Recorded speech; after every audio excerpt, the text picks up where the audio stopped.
They were sent to stop a riot, but it just might start a war. Perimeter, a military action thriller. Chapter 1. The Sikorsky UH-60 Blackhawk banked hard over downtown Los Angeles, and Sergeant Kyle Brennan felt his stomach drop as the city sprawled beneath him like an infected wound. Smoke columns rose from at least a dozen different points across the urban landscape, black scars against the gray morning sky. The acrid smell of burning plastic and rubber seeped through the aircraft's filters. Jesus Christ, Private First Class Marcus Webb pressed his face to the small window, his voice barely audible over the rotor wash. Look at Pico Boulevard. Brennan didn't need to look. He'd seen the intelligence briefings.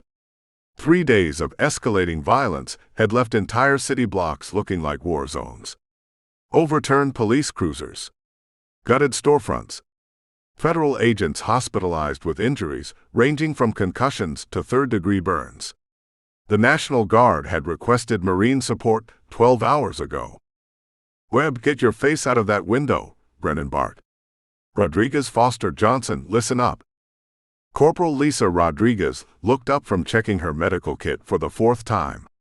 Lance Corporal Johnson shifted his grip on the M249 squad automatic weapon across his lap. Private Danny Foster pulled off his headset, the chatter from multiple federal agencies still crackling from the earpieces. Command considers these people enemy combatants, Brennan said, his voice cutting through the helicopter noise. Not protesters. Not demonstrators. Criminals and terrorists who've been burning this city for 72 hours straight. But here's the thing, we're Marines, not cops. We're a hammer, not a scalpel. Go on, Sergeant, Johnson said, his massive frame making the aircraft seat look like furniture built for children. No, Johnson, not hoa. Listen to what I'm saying. Brennan leaned forward, his weathered face serious. A hammer can drive a nail, but it can also put a hole through the wall. Every decision we make down there affects whether we all go home in one piece or whether we turn this into something that makes national news for all the wrong reasons. The Black Hawk shuddered as it hit turbulence from the heat rising off the burning city. Through the cockpit, Brennan could see MacArthur Park approaching, a 20-acre island of relative calm surrounded by chaos. Intelligence suggested the rioters were using it as a staging area and supply depot. Sergeant, Foster held up his radio handset. Command net is going crazy. LAPD just lost another cruiser on Alvarado. Fire department won't respond to calls in the containment zone without federal escort. Copy that. Rodriguez, what's the casualty count? 43 federal agents hospitalized as of 0600, she replied without consulting her notes. 17 LAPD, 14 FBI, 12 ATF. That's not counting local fire and EMS personnel. Property damage estimates are pushing 60 million. Webb whistled low. 60 million. In 3 days? Welcome to asymmetric warfare, Webb, Brennan said. One Molotov cocktail costs $2 to make and can destroy $1 million building. The math doesn't work in our favor. The pilot's voice crackled over the intercom. Alpha 7, we've got eyes on your owl. MacArthur Park looks quiet, but I'm seeing movement in the surrounding blocks. Lots of movement. Brennan grabbed the crew chief's headset. Define lots of movement, flyboy. I count maybe 300 individuals in groups of 15 to 20, all moving toward your perimeter. Some carrying what look like commercial fireworks, baseball bats, improvised shields. This isn't random, Sergeant. Someone's coordinating this. Copy. Get us on the ground. The Black Hawk flared hard, settling onto the grass near the park's lake with a bone-jarring thud. Before the rotor wash had fully died down, Brennan was on his feet. Johnson, you've got overwatch on that gazebo. Gives you clear fields of fire on 3 approaches. Rodriguez, set up aid station behind those trees, but stay mobile. Foster, I need comms with LAPD, FBI, and our command structure. Webb, you're with me. We're walking the perimeter. They moved out in practice formation, spreading across the park like fingers of a hand. The morning air was thick with smoke and the lingering smell of tear gas from previous nights. Broken glass crunched under their boots. Every bench, every tree, every piece of playground equipment was a potential cover position or improvised weapon. "Sergeant," Webb called out, pointing toward Wilshire Boulevard. "Movement 2 o'clock." Brennan raised his binoculars. A group of maybe 20 people was moving down the street, some carrying backpacks, others wielding what looked like modified leaf blowers. He'd seen those before, homemade pepper spray dispensers. "Foster, get me a sitrep from command. I want to know what we're walking into." Foster worked his radio for 30 seconds before responding. "Command says intelligence indicates organized leadership structure among the rioters. Possible coordination with outside agitators. They want us to establish a hard perimeter and prevent further organization of hostile elements." Translation: "Keep the bad guys in one place so someone else can figure out what to do with them," Johnson's voice carried from his overwatch position. "Pretty much," Brennan replied. "But here's what command doesn't understand. This thing has its own momentum now. It's like trying to contain a forest fire with a garden hose. The riot isn't just a crowd anymore. It's become something alive, something that feeds on itself." A distant explosion echoed from the direction of downtown, followed by sirens. Rodriguez looked up from organizing her medical supplies. "Sergeant, with respect, what exactly are we supposed to accomplish here? 5 Marines against 300 rioters?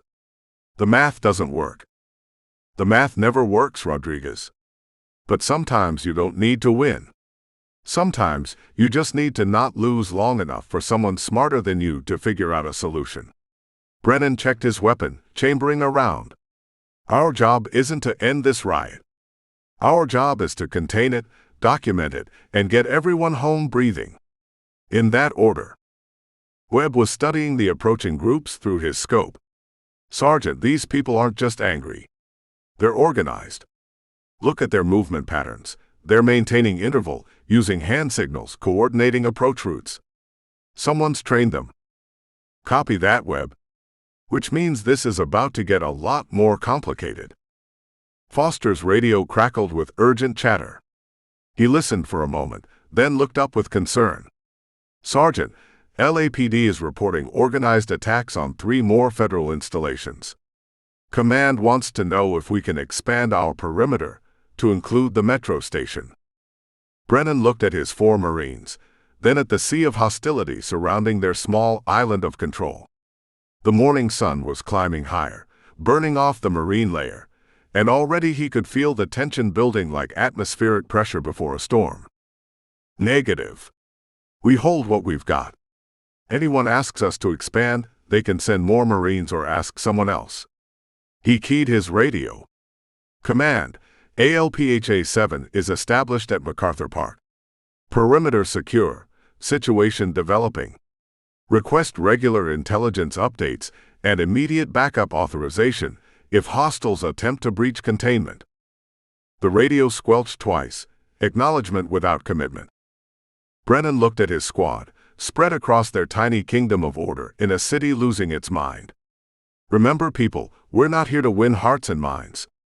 We're here to keep this thing from spreading until someone figures out how to put it out. Stay sharp, stay alive, and let's all go home when this is over." In the distance, the sound of breaking glass mixed with angry voices, and Sergeant Kyle Brennan realized that going home might be more complicated than any of them had planned. Chapter 2. 20 minutes after touchdown, the first Molotov cocktail arced over Alvarado Street like a flaming comet. "Contact left." Webb's voice cut through the morning air as the bottle exploded against the park's retaining wall, sending burning gasoline cascading down the concrete. 200 meters, multiple targets. Brennan dove behind a concrete bench, his radio already in his hand. "Johnson, what do you see from Overwatch?" "I count 15 hostiles moving up Alvarado, another 20 coming down Parkview. They're using the bus stops and parked cars for cover." Johnson's M249 tracked left to right as he spoke. "Wait, more movement on Wilshire. This is coordinated, Sergeant. They're hitting us from 3 directions simultaneously."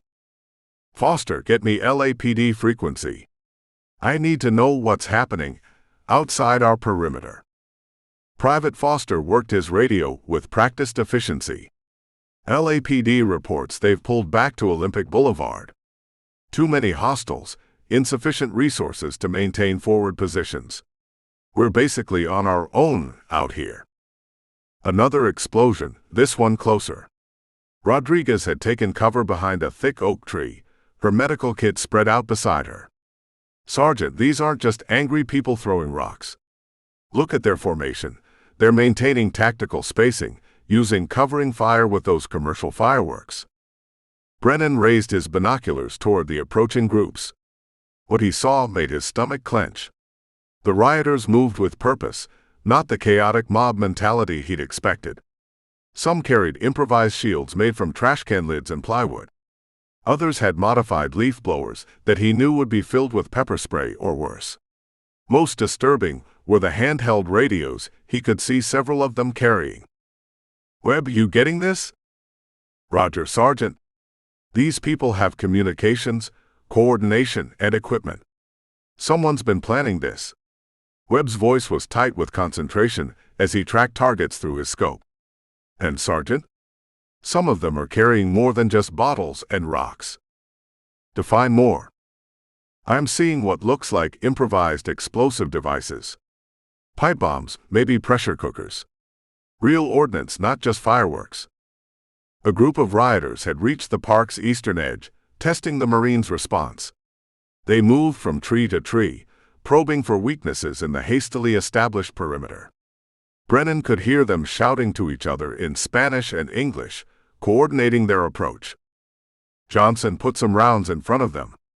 Warning shots only. The M249 opened up with its distinctive chatter, 5.56 millimeters rounds, chewing up the grass 20 feet in front of the advancing group. The rioters dove for cover, but didn't retreat. Instead, they began flanking left and right, using the suppressive fire as intelligence about Marine positions. They're not running, Rodriguez observed. The concern in her voice was evident. Normal people run when you shoot at them. These aren't normal people, Brennan replied. Foster, get me command. I need to report that we're dealing with organized combatants, not random rioters. Before Foster could respond, a barrage of Roman candles and bottle rockets erupted from 3 different positions. The commercial fireworks weren't particularly dangerous, but they created chaos and confusion while masking the movement of more serious threats. Movement, movement, Webb called out. They're using the fireworks as cover. I've got 5 hostiles advancing on our south perimeter with what looks like gasoline containers. Brennan made a quick tactical decision. Johnson, shift fire to the south approach. Webb, you take the eastern group. Rodriguez, stay ready to move. We might need to consolidate positions. The firefight that erupted was unlike anything Brennan had experienced in 2 tours overseas. Urban combat against a determined enemy who knew the terrain intimately and had nothing to lose. The rioters used every piece of cover available: parked cars, mailboxes, bus stops, even manholes. Sergeant, Foster's voice was urgent. I'm monitoring their radio traffic.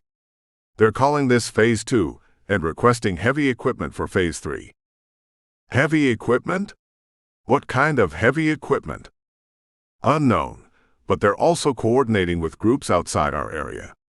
This attack on us is just one part of something bigger, happening across the city.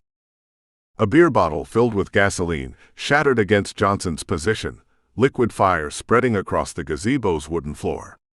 The lance corporal rolled away from the flames, his M249 never stopping its disciplined bursts. Johnson, you mobile? Affirmative, but I'm running low on ammunition. These people aren't backing down when we return fire. They're advancing through it. Brennan had seen this before in Fallujah, fanatics who would rather die than retreat. But this was Los Angeles, not Iraq. These were supposed to be American civilians, not foreign combatants. Webb, what's your assessment of their equipment and training? Professional level coordination, Sergeant. Whoever trained these people knew what they were doing. They're using bounding overwatch, enfilade fire positions, and coordinated assaults. This isn't street gang tactics, this is military-level planning. Rodriguez had moved to a new position behind the park's recreation center, treating a minor shrapnel wound on her arm from an exploding bottle rocket.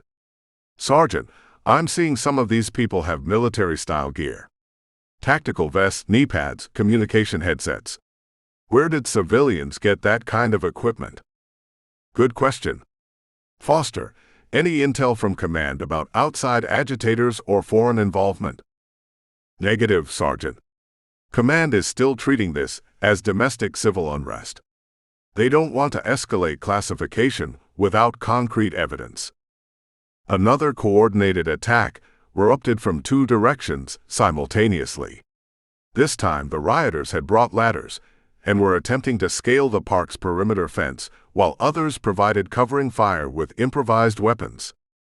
"They're learning our response patterns," Webb observed as he engaged targets. "Each attack is more sophisticated than the last.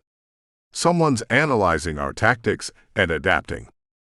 Brennan felt the familiar weight of command responsibility settling on his shoulders.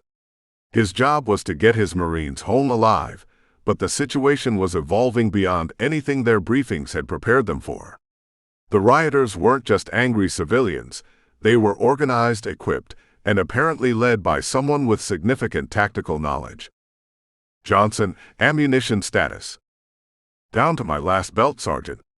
Maybe 200 rounds." "Webb?" 3 magazines remaining." "Foster, I need resupply and reinforcements. Now." Foster worked his radio frantically before responding with bad news. "Command says all available units are committed to other sectors. Resupply will be available when tactical situation permits." Translation: "We're on our own until this gets worse, or we all get killed." "That's about the size of it, Sergeant." A new sound emerged from the chaos, the distinctive rumble of heavy diesel engines. Brennan raised his binoculars toward Alvarado Street and felt his blood chill. 3 large trucks were moving toward their position, their beds loaded with people and equipment. Contact, contact. Vehicular assault, multiple trucks approaching from the north. The trucks weren't just bringing more rioters, they were bringing organization, supplies, and escalation. As they got closer, Brennan could see mounted equipment in the truck beds. Speakers, communications gear, and what looked like military surplus equipment. "Foster, get on the horn to every federal agency in this city. Tell them MacArthur Park is about to become a very hot zone, and we need immediate support." "Roger, Sergeant." Webb had shifted position to get a better angle on the approaching vehicles. "Sergeant, these trucks are armored. Improvised armor, but effective. They're planning to drive right through our perimeter." "Johnson, can your saw penetrate truck armor?" "Depends on the armor, but probably not reliably. We need something heavier." Rodriguez looked up from her medical supplies. "Sergeant, if they breach our perimeter with vehicles, we lose our defensive advantage. This becomes a running gun battle through city streets." Brennan knew she was right. Marines were trained for many things, but urban pursuit operations against organized civilian combatants in a major American city wasn't one of them. They needed to hold their ground, or risk losing control of the situation entirely. "Listen up, people. We hold this position. Whatever's in those trucks, whatever they're planning, we stop it here. If we let them break through, this riot spreads into the surrounding neighborhoods, and we lose any chance of containment." The trucks were getting closer, their engines growing louder. Behind them, Brennan could see more groups of rioters emerging from buildings and side streets. The attack on MacArthur Park wasn't just an assault, it was the opening move in something much larger. "Foster, any word from command about rules of engagement?" "Negative, Sergeant. We're authorized to defend our position with appropriate force, but command emphasizes avoiding civilian casualties." "Copy that. Everyone remember, we're still in Los Angeles, not Kandahar. But if they want to play soldier, We'll show them what real soldiers look like. The first truck was now less than 100 meters away, and Brennan could see armed figures in its bed preparing for assault. Phase 2 was about to begin, and his 5 Marines were about to find out just how organized this riot really was. Chapter 3.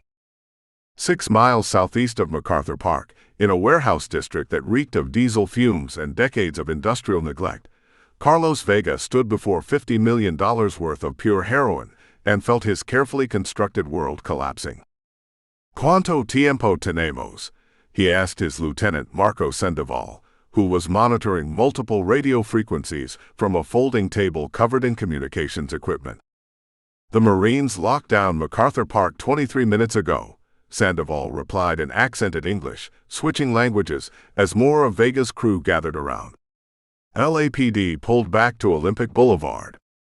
But here's the problem, Jefe. Those Marine checkpoints just cut off our primary and secondary escape routes."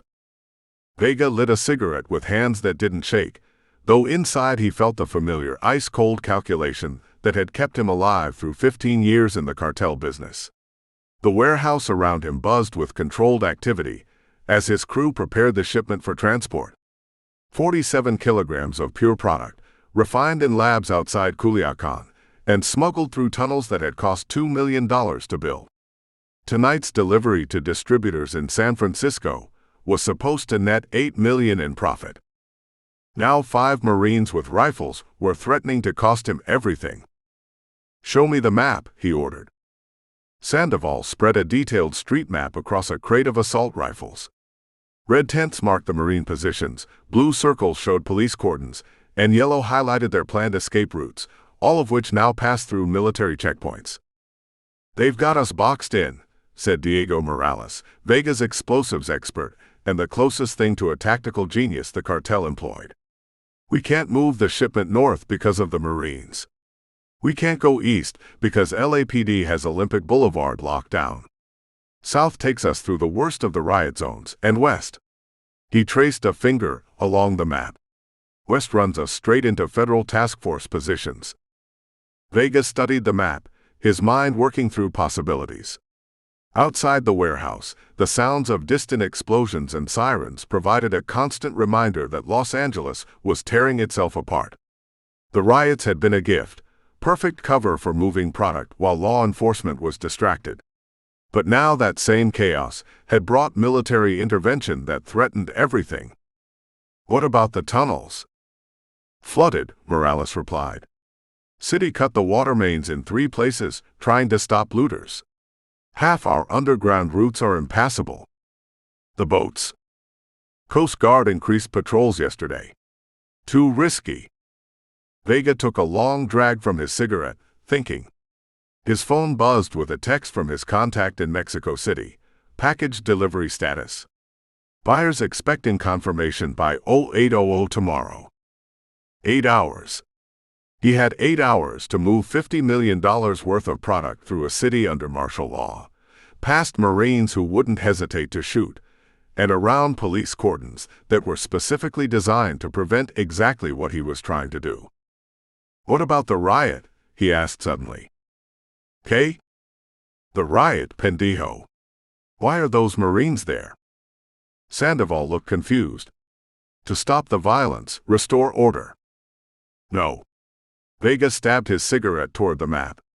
"They're there to contain it. To keep it from spreading." "But what if it spreads anyway? What if the containment fails?" Understanding dawned in Morales's eyes. "You want to break their perimeter. I want to give those Marines something bigger to worry about than checking trucks for drugs." Vega pulled out his phone and scrolled through his contacts. "Razor Rodriguez. His crew has been hitting police stations and federal buildings all week.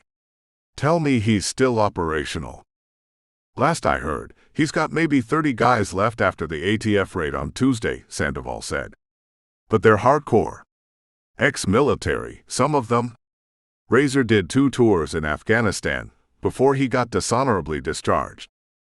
"Perfect. Get him on the phone." While Sandoval made the call, Vega walked to the warehouse's loading dock and looked out at the city. Smoke columns rose like pillars supporting a gray sky. The distant chatter of automatic weapons mixed with sirens in an urban symphony of chaos. Somewhere in that mayhem, 5 Marines were trying to hold a perimeter that stood between him and financial ruin. "Razor's on the line," Sandoval called out. Vega took the phone.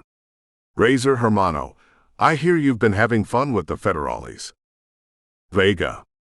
The voice was rough, damaged by years of cigarettes and methamphetamine. "What do you want?" "I'm kind of busy burning this city down. I want to hire your services. 50,000 cash plus weapons and ammunition." A pause. "I'm listening." "There's a Marine squad at MacArthur Park. 5 guys with rifles and big ideas about containing your riot. I need them." "Distracted." "Distracted how?" "However you want, as long as they're too busy to check my trucks when I move my merchandise. Think you can give 5 jarheads more than they can handle?" Razor's laugh was like grinding metal. "Brother, I've been waiting 3 days for someone to give me a real target. These Marines think they can roll into my neighborhood and set up shop. Time to teach them about urban warfare, Los Angeles style." "How long do you need?" "Give me 2 hours to gather my crew and acquire some heavy equipment. We've been stockpiling ordnance for something like this. Those Marines are about to learn the difference between Kandahar and Koreatown." Vega smiled for the first time in hours. 2 hours. "And Razor? Make it spectacular. I want every federal agent in the city focused on MacArthur Park while my trucks disappear into the chaos." "Understood. But I want half the money up front, and I want those weapons you promised. My boys need proper gear for what you're asking." "Done. Sandoval will coordinate delivery. Just remember, I need those Marines contained, not dead. Dead Marines bring more Marines. Pinned down Marines are too busy to notice anything else." "I got you, hermano." 2 hours. Vega handed the phone back to Sandoval and turned to address his crew. 23 men, most of them veterans of cartel operations across Mexico and Central America. They'd moved product through military cordons before, but never in a major American city during active riots. Listen up. In 2 hours, Razor's crew is going to hit the Marine positions at MacArthur Park with everything they've got. While those jarheads are fighting for their lives, we move the shipment. 3 trucks, different routes, radio silence until you reach the safe houses. His driver, a quiet man named Esteban who'd smuggled drugs through 14 countries, raised his hand. What if the Marines break through Razor's attack? What if they re-establish their perimeter? Then we improvise. But here's the thing, hermanos. Those Marines are trained to fight Taliban in Afghanistan, not experienced cartel soldiers in Los Angeles. They don't know this city like we do. They don't have our contacts, our escape routes, our willingness to do whatever it takes." Morales was studying the map again. "Jefe, what about civilian casualties? If Razor hits those Marines hard enough to distract them, people are going to die." Vega looked at his explosives expert with the cold calculation that had made him rich and feared. "People are already dying, Diego. The difference is, now they're dying for a purpose. $50 million moves through this city tonight, or we lose everything we've built. Those Marines chose to put themselves between us and our money. Whatever happens next is on them." He walked to a steel cabinet and pulled out 3 military-grade radio handsets. "Sandoval, coordinate with Razor. I want real-time intelligence on Marine positions and responses. Morales, prep the charges for the warehouse. If this goes bad, we destroy everything rather than let it fall into federal hands. And if Razor fails? If the Marines hold their position?" Vega lit another cigarette and stared out at the burning city. "Then we find out how much 5 Marines are willing to sacrifice to keep their perimeter intact. Because I guarantee you, hermano, I'm willing to sacrifice more than they are." His phone buzzed again. Another text from Mexico City. "Buyers growing impatient. Product must move tonight or deal is canceled. No pressure, Vega thought grimly. Just $50 million, and the future of his organization, riding on whether 5 Marines could hold a park against a determined assault by experienced urban guerrillas. He keyed his radio. All units, this is Control. Operation Hammer begins in 2 hours. Remember, we're not just moving product tonight. We're proving that no force on Earth can stop us from conducting business. Not the police, not the feds, and definitely not 5 Marines with rifles. In the distance, another explosion echoed across the city, and Carlos Vega began the final preparations for a night that would either make him richer than he'd ever imagined or destroy everything he'd spent 15 years building. The shipment had to move, whatever the cost. Chapter 4. The first truck hit the concrete barrier at 40 miles per hour. Brennan dove sideways as twisted metal and concrete exploded across MacArthur Park, the improvised armor plating on the vehicle's front end absorbing the impact while the engine kept running. The truck's bed erupted with muzzle flashes as armed rioters opened fire with a mix of hunting rifles and military surplus weapons. "Johnson, light them up," Brennan shouted over the chaos. The M249 responded with disciplined bursts, 5.56 mm rounds sparking off the truck's armor plating. Some found gaps, and Brennan heard screams from the truck bed, but the vehicle kept moving, grinding over the destroyed barrier like a mechanical predator. Second truck. Webb's voice cracked with adrenaline as another armored vehicle rounded the corner from Parkview Street. Their flanking left. Rodriguez had taken cover behind the park's maintenance building, her medical kit scattered as she returned fire with her M4. "Sergeant, these aren't rioters anymore. Look at their equipment, their tactics. Someone's been training these people." She was right. The attackers moved with military precision, using the trucks as mobile cover while dismounting in organized fire teams. Their weapons discipline was far beyond anything street criminals should possess. Brennan watched one group execute a textbook-bounding Overwatch maneuver that would have impressed Marine instructors at Quantico. "Foster, where's my backup?" Private Foster was wedged behind a park bench, his radio handset pressed against his ear as he shouted over the gunfire. "LAPD reports they're taking heavy fire on 3 fronts. They can't support us. FBI task force is pinned down at the federal building. We're on our own, Sergeant." The third truck had stopped short of the perimeter, disgorging fighters who immediately began establishing firing positions using the park's landscaping as cover. Brennan counted at least 20 hostiles with military-grade equipment, moving with the kind of coordination that took months to develop. "Webb, what's your count?"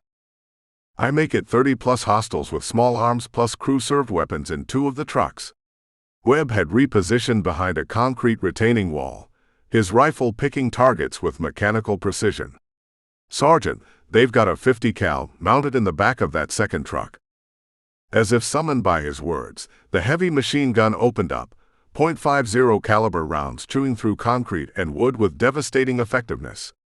Johnson's Overwatch position in the gazebo disintegrated under the barrage, forcing him to abandon his post and sprint for new cover. Johnson's status: mobile and pissed off. The Lance Corporal had taken refuge behind the park's recreation center, his saw still chattering defiance. "But we're running low on ammo, and they keep bringing more friends." Brennan keyed his radio.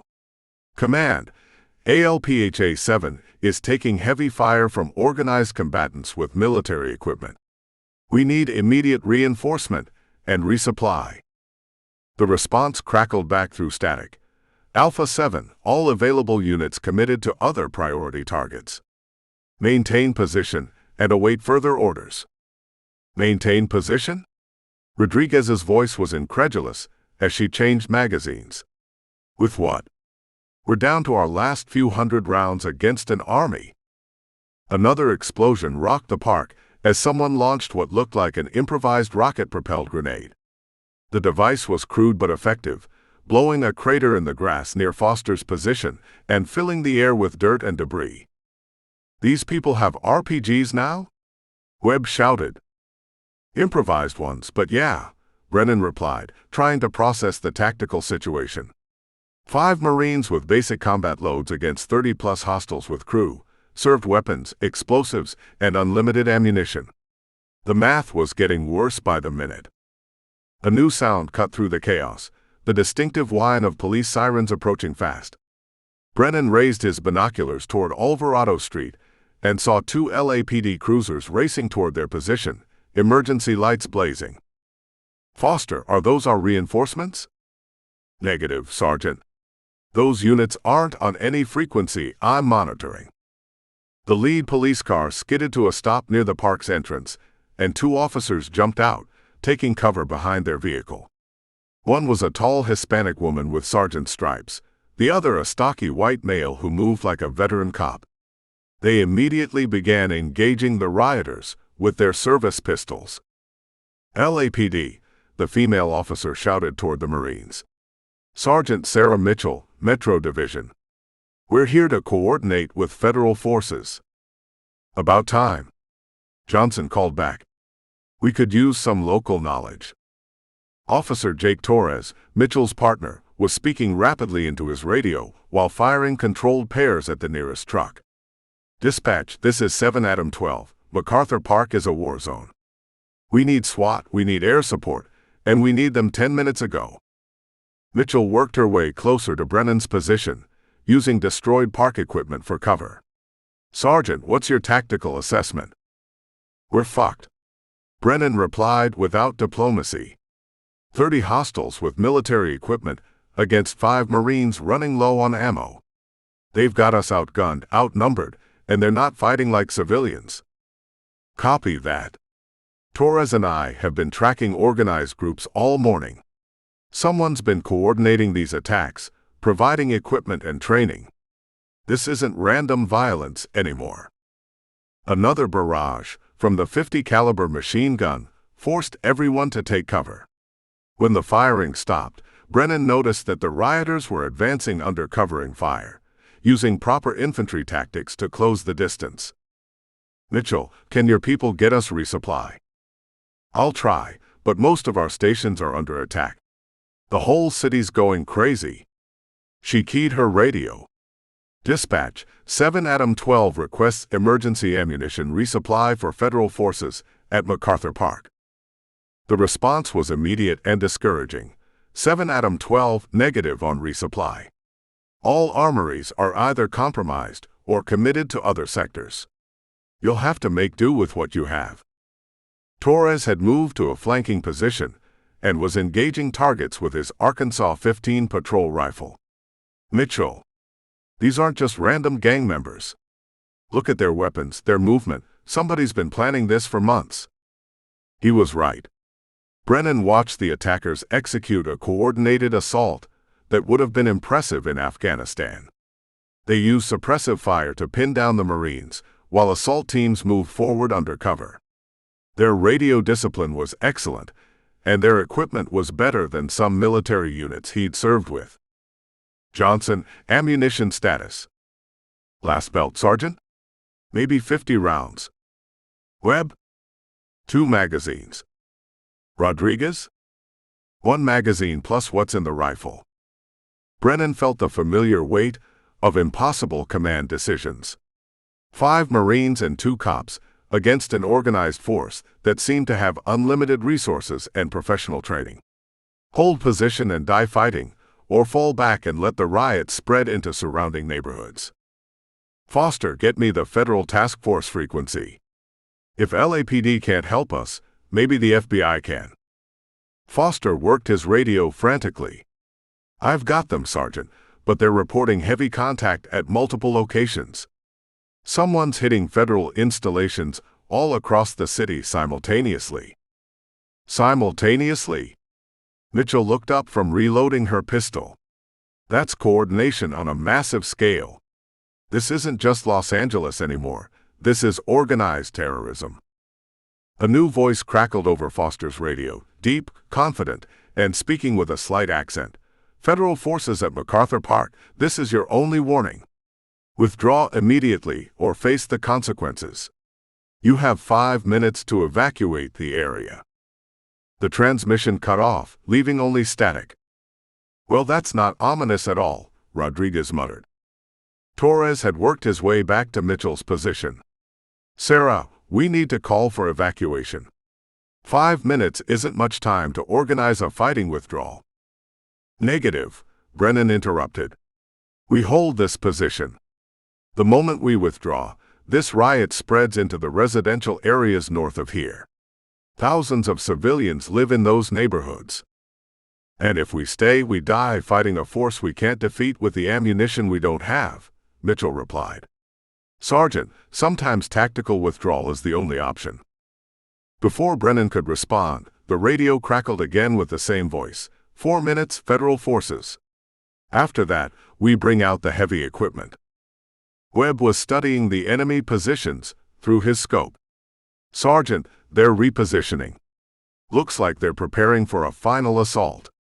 Whatever heavy equipment they're talking about, it's probably already in position. Brennan looked at his Marines, exhausted, low on ammunition, facing impossible odds. Then he looked at the residential neighborhoods visible beyond the park, full of families who had no idea their homes were about to become a battleground. Foster, send a message to command. Tell them MacArthur Park is about to fall, unless we get immediate reinforcement. And tell them that when it falls, this riot is going to spread through half of Los Angeles. Roger, Sergeant. In the distance, the sound of heavy diesel engines grew louder, accompanied by the metallic clank of tracked vehicles. Whatever the rioters meant by heavy equipment was approaching fast. 3 minutes, the voice announced over the radio. Sergeant Kyle Brennan checked his rifle, counted his remaining magazines, and prepared to find out just how much 5 Marines could accomplish before the situation became completely untenable. The escalation was complete. Now came the hard part, staying alive long enough to matter. Chapter 5. 2 minutes into the ultimatum, the heavy equipment arrived in the form of a stolen city maintenance truck, mounted with a makeshift crane that had been converted into a battering ram. Jesus Christ, Torres muttered, watching the vehicle rumble down Alvarado Street. They're not just organized, they're engineering solutions. The truck positioned itself behind the remaining barriers, while fighters took cover around its armored bulk. But Brennan barely noticed the new threat. His attention was fixed on his radio, where Foster was frantically trying to coordinate with multiple agencies reporting simultaneous attacks across Los Angeles. Sergeant, Foster's voice was tight with stress. FBI task force at the federal building is reporting organized assault with military weapons. ATF says their field office is under siege. And LAPD. Jesus, LAPD is reporting coordinated hits on 12 stations simultaneously. Simultaneously, Mitchell repeated, ejecting a spent magazine from her Glock. That's not random violence. That's strategic coordination. The makeshift battering ram lurched forward, its improvised armor deflecting the Marines' increasingly desperate fire. Behind it, Brennan could see more fighters moving into position, too many to count, all armed with weapons that shouldn't exist on American streets. 1 minute, the voice announced over Foster's radio. That's when the screaming started. It came from the south, beyond the park's perimeter, where Torres and Mitchell had left their patrol car. A woman's voice, high and terrified, cutting through the chaos of gunfire and diesel engines like a knife through flesh. Officer down. Officer down. This is 7:80 a.m. 19. We need immediate assistance. Torres was moving before Mitchell could stop him. That's Patricia and Mike. They were covering hour 6. Torres, no. Mitchell shouted, but her partner was already sprinting toward the sound of distress, his patrol rifle ready. Webb tracked Torres through his scope as the LAPD officer bounded between cover positions. Sergeant, I've got eyes on the patrol unit. 2 hostiles dragging what looks like a female officer toward a van. Male officer down beside the cruiser. Distance 300 meters, moving away from our position. Brennan felt the tactical situation fracturing. The battering ram was 30 seconds from breaching their perimeter. He had Marines running low on ammunition, and now one of his only allies was charging toward what looked like an obvious trap. Foster raised Torres on LAPD frequency. "I'm trying, Sergeant, but he's not responding." Through his binoculars, Brennan watched Torres reach the patrol car and immediately take cover behind the engine block. The male officer, Mike, according to Torres, was clearly dead, his body twisted at an unnatural angle beside the driver's door. But the female officer was nowhere to be seen. "Webb, where's the woman?" "Van's moving east on 6th Street. 2 hostiles in the back with what appears to be a hostage." Mitchell had worked her way to Brennan's position, her face grim. "Sergeant, that's Officer Patricia Valdez. 7 years on the force, 2 kids at home. If they've taken her." "They have," Webb confirmed. "And Torres is pursuing on foot. He's about to lose visual contact." The tactical situation was disintegrating by the second. The battering ram had reached their perimeter and was beginning its assault on the park's remaining barriers. Enemy fighters were massing for what looked like a final coordinated attack. And now, Brennan had an LAPD officer running solo into what was almost certainly an ambush. 30 seconds, the voice announced. "Mitchell, can you raise your partner?" She keyed her radio. "Torres, this is Mitchell. Respond immediately." Static. "Torres, respond." More static, then a burst of automatic weapons fire from the direction Torres had gone. "Shit," Mitchell said. "He's in contact." Webb was tracking multiple targets through his scope. "Sergeant, I'm seeing coordinated movement around Torres's position. At least 6 hostiles converging on his location from 3 directions." Brennan felt the weight of command crushing down on him. 5 Marines, 1 cop, facing overwhelming odds at their primary position. 1 cop pursuing hostage takers into an obvious trap. And somewhere in the chaos, a female police officer being used as bait to fracture their already desperate defense. "Time," the voice announced. "Federal forces, you chose poorly." The battering ram struck their barriers with the force of a meteor impact. Concrete and steel exploded inward as the improvised weapon tore through their defenses like paper. Behind the destruction, assault teams moved forward with practiced precision. "Johnson, fall back to secondary positions." "Roger, Sergeant." But as Johnson moved, automatic weapons fire erupted from the van's direction. Webb was tracking the chaos through his scope, his voice tight with concentration. "Sergeant, Torres is pinned down. Multiple hostiles have him surrounded, and I can see the van stopped about 400 meters out. They're using the female officer to draw him into kill zones." Mitchell made a command decision. "I'm going after my partner." "Negative." Brennan grabbed her arm. "You leave this position, we lose our only local contact, and you walk into the same trap that got Torres." "That's my partner out there. And these are my Marines. We hold this position or everyone dies." The argument was interrupted by Foster's radio crackling with a new transmission. Not the organized voice they'd been hearing, but Torres himself, breathless and desperate. Any unit, this is 7 Adam 12. I've got eyes on Officer Valdez. They're using her as bait to draw responding units into ambush positions. Repeat, this is a coordinated trap operation." Webb was already adjusting his scope. "I can see Torres. He's got good cover behind a delivery truck, but he's surrounded. And Sergeant, that van with the female officer? It's moving toward our position." "Toward us?" "Affirmative. They're bringing the hostage here." The tactical picture suddenly became clear to Brennan. The assault on MacArthur Park wasn't just about overwhelming his Marines. It was about creating multiple crisis points that would force federal forces to split their attention and resources. Take a police officer hostage, use her as bait to draw her partner into an ambush, then bring both situations together to maximize chaos and confusion. "Foster, get me command frequency." I need to report that we're dealing with sophisticated psychological operations, not random violence. Command frequency is jammed, Sergeant. Someone's running electronic warfare against us. Of course they are, Rodriguez muttered, firing controlled bursts at advancing hostiles. Because apparently these rioters also have military-grade communications equipment. The van was getting closer, weaving between abandoned cars and debris. Through his binoculars, Brennan could see the female officer in the back, hands zip-tied behind her back, duct tape over her mouth, but very much alive. She was being used as a human shield, while the van approached their increasingly untenable perimeter. Johnson, what's your ammunition status? Empty, Sergeant. Switching to sidearm. Webb? Last magazine. Rodriguez? Same.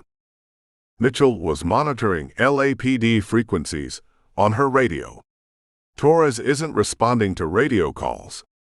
Last transmission indicated he was pursuing the hostage-takers into the industrial district east of here. The van stopped just outside effective small arms range, close enough for the Marines to see Officer Valdez clearly, but too far to attempt a rescue. A figure emerged from the passenger side, heavily armed, wearing tactical gear, and carrying what looked like a military-grade radio. The voice that had been announcing ultimatums crackled over Foster's handset, but now they could see the speaker. Federal forces, you now have a choice.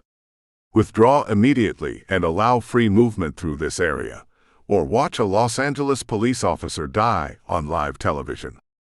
As if on cue, someone in the van held up a video camera, clearly recording the scene. They're going to execute her on camera, Mitchell said, her voice hollow. And broadcast it to make every cop in the city abandon their positions to hunt for the killers. Webb had his rifle trained on the van, but the angle was impossible.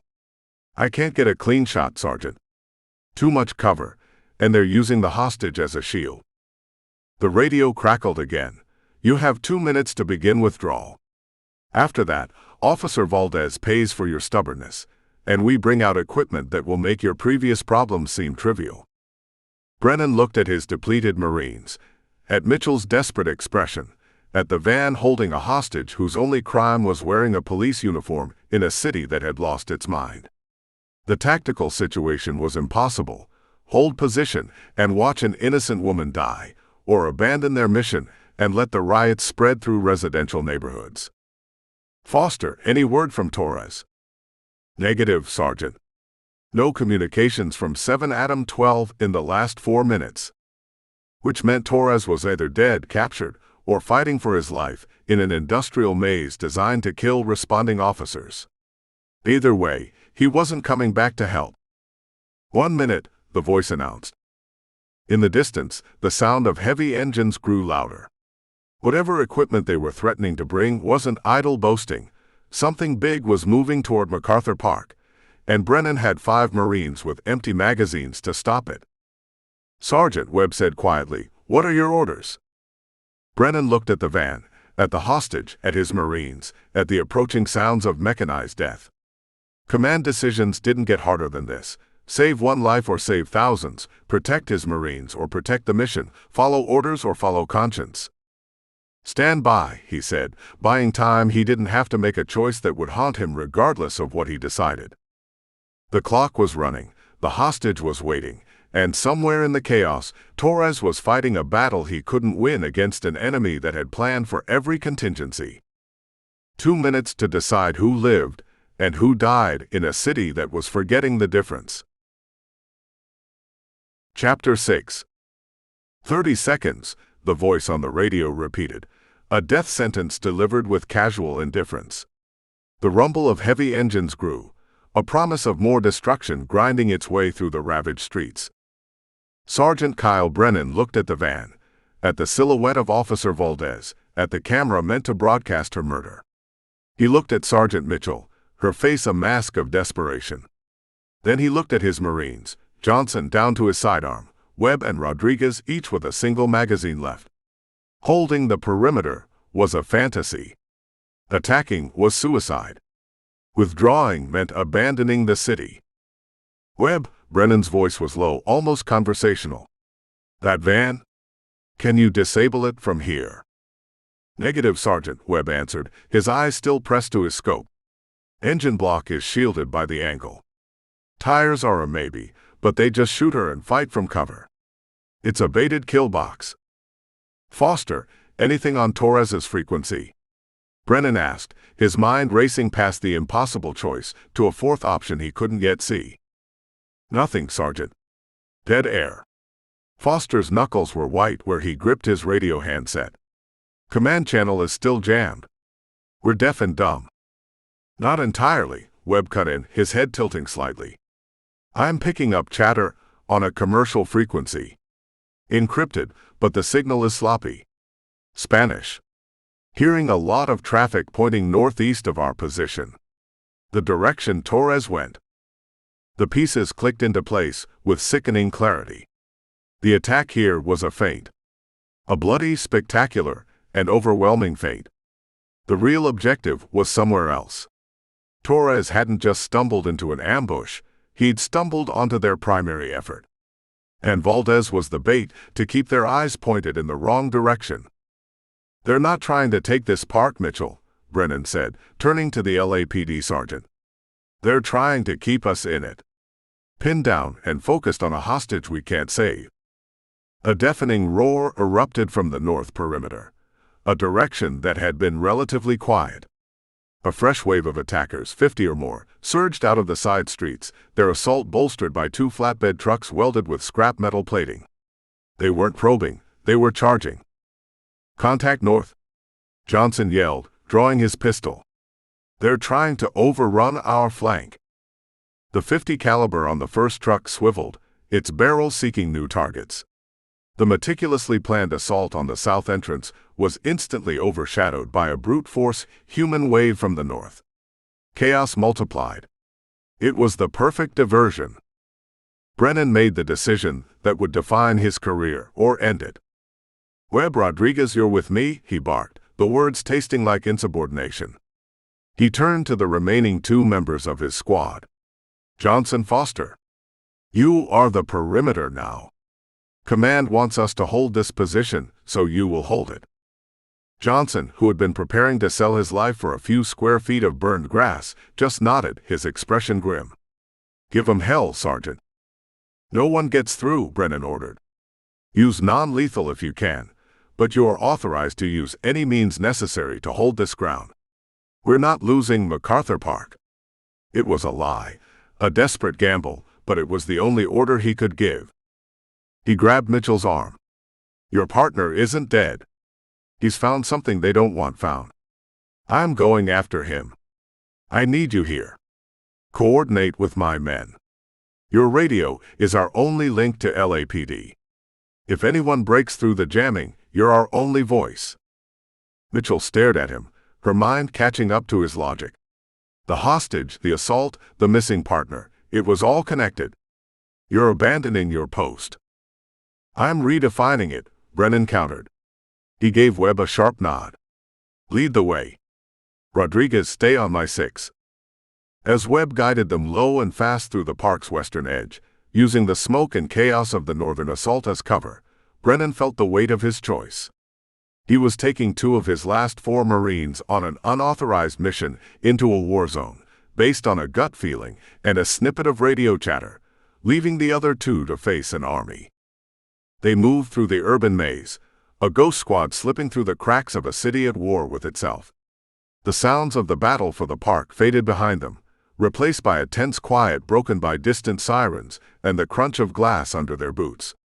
Webb led them northeast, toward the industrial wasteland where Torres had vanished. Back at the park, the battle had reached a fever pitch.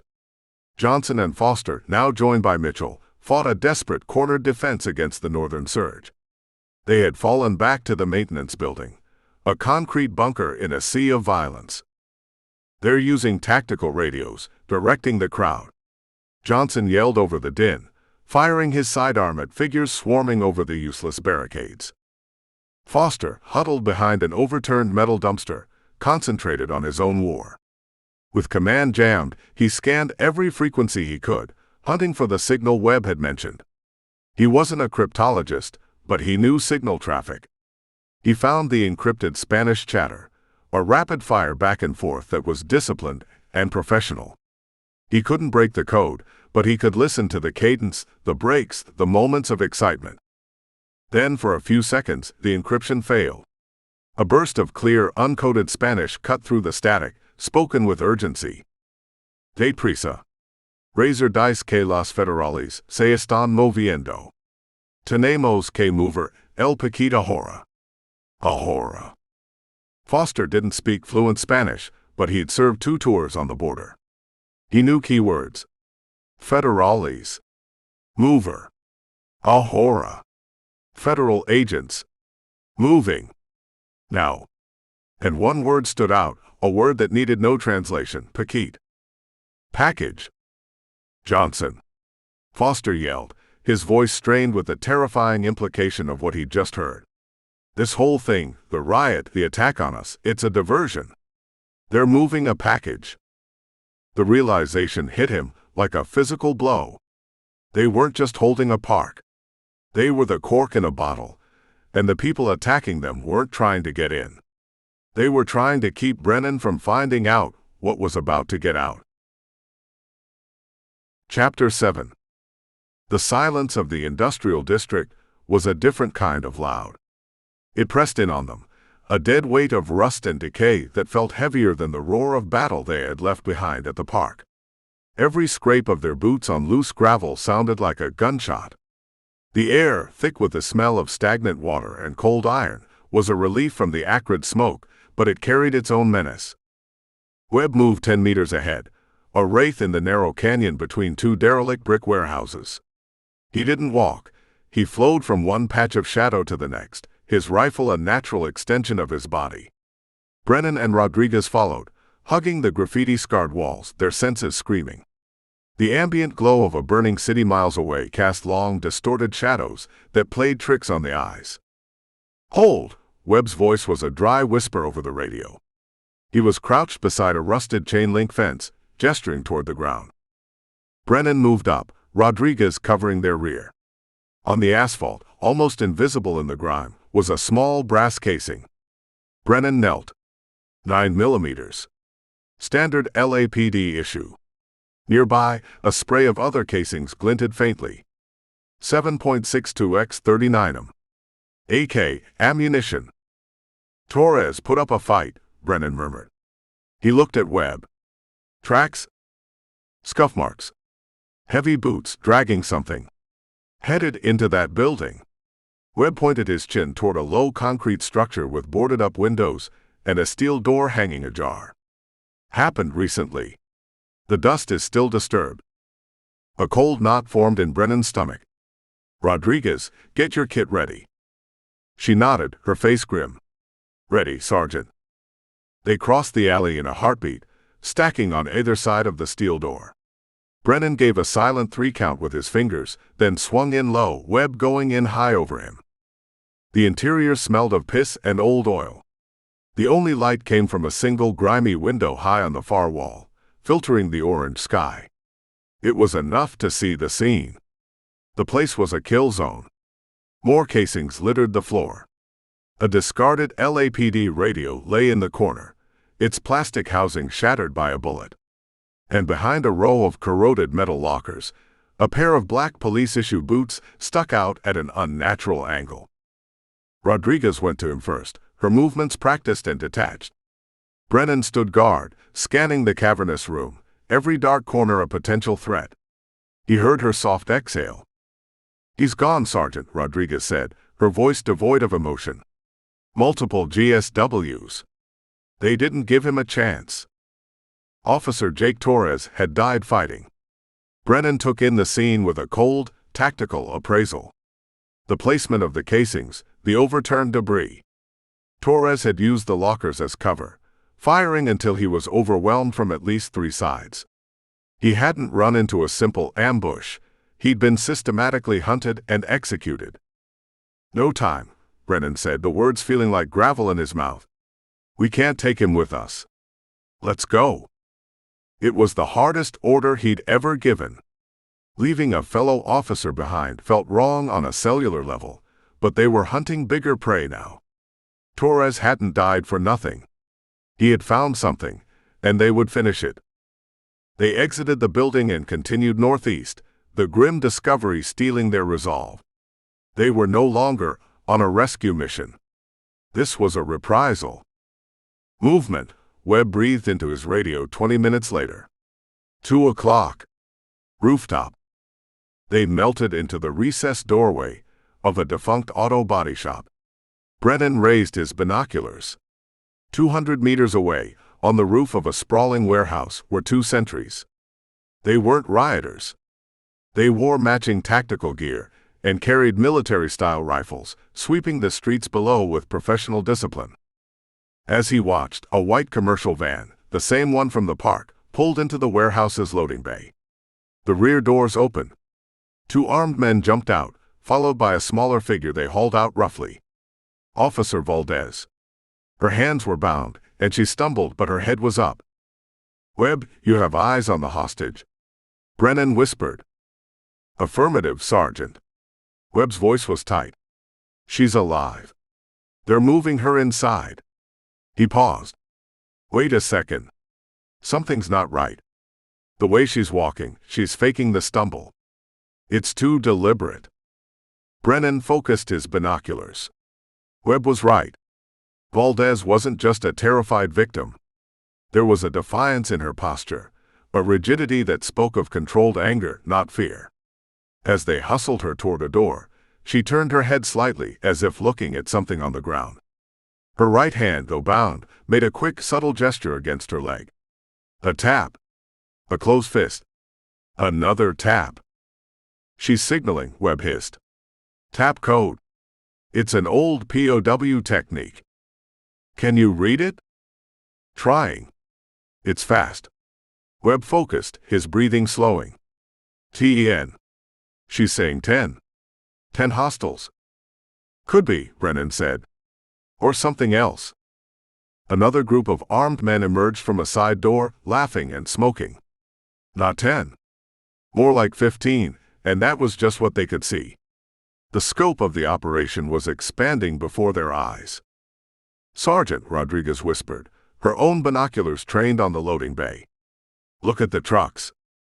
3 large stake-bed trucks were parked deep inside the bay. Men were loading them, not with drugs packed in small bricks, but with heavy sealed wooden crates. It was a full-scale logistics operation, moving with speed and efficiency under the cover of the city-wide chaos. "This isn't a drug shipment," Brennan realized aloud. "It's too big. Those crates, that's military hardware."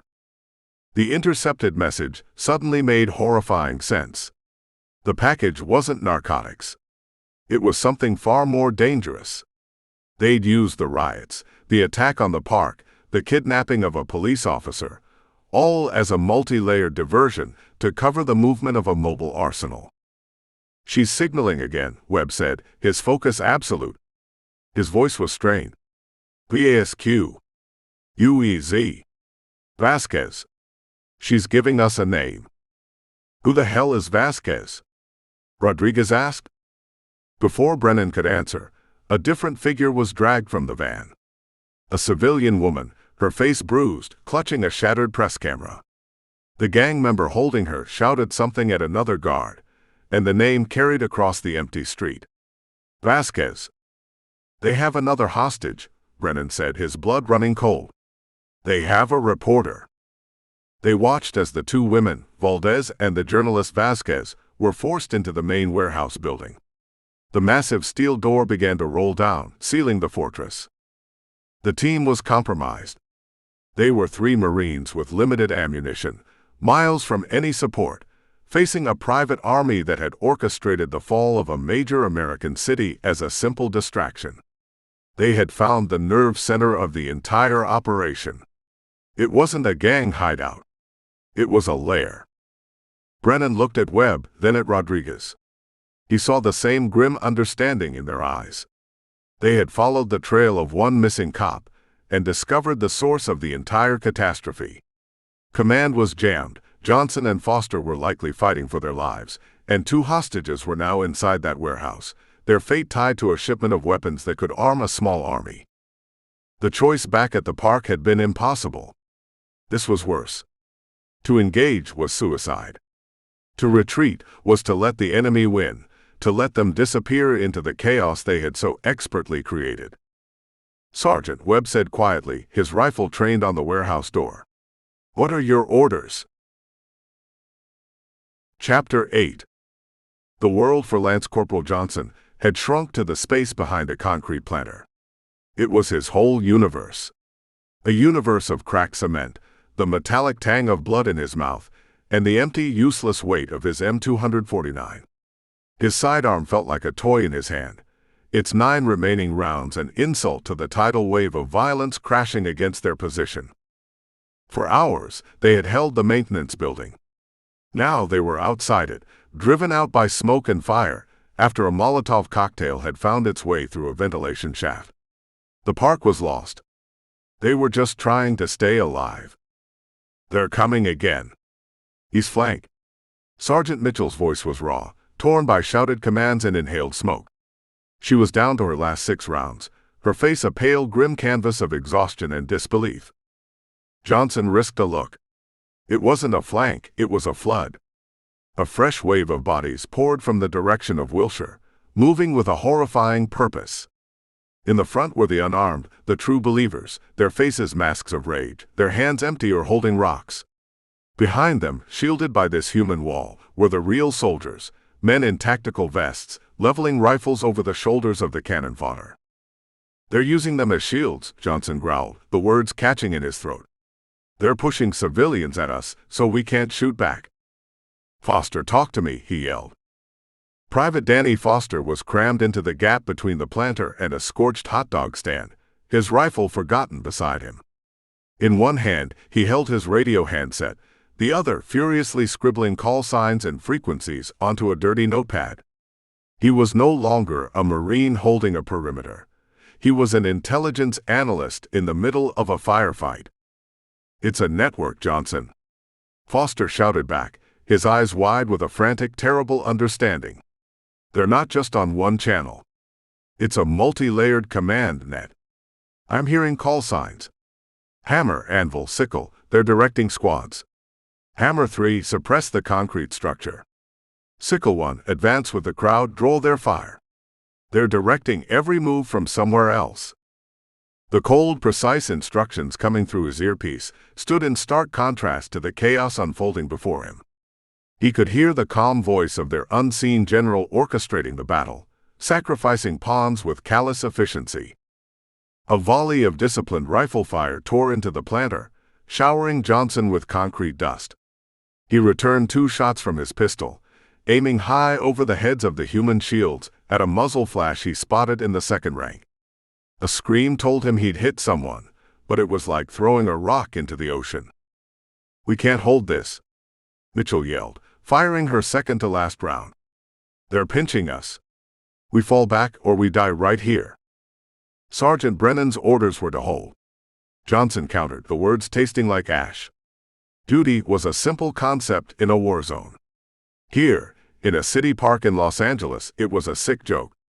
To follow his orders meant slaughtering the very people he was supposed to be protecting. "Brennan isn't here," Foster screamed, a tremor of fear finally breaking through his concentration. Their commander, the voice on the net, he just gave the order. "Anvil, bring the heavy vehicle forward. Breach their final position. No survivors." As if on cue, the deep-throated rumble of a diesel engine grew louder. One of the armored trucks, the one with the battering ram, pivoted and began a slow, inexorable advance on their tiny island of cover. It ignored the small arms fire pinging uselessly off its welded steel plates. The choice was gone. There was no holding. There was only survival. "Go!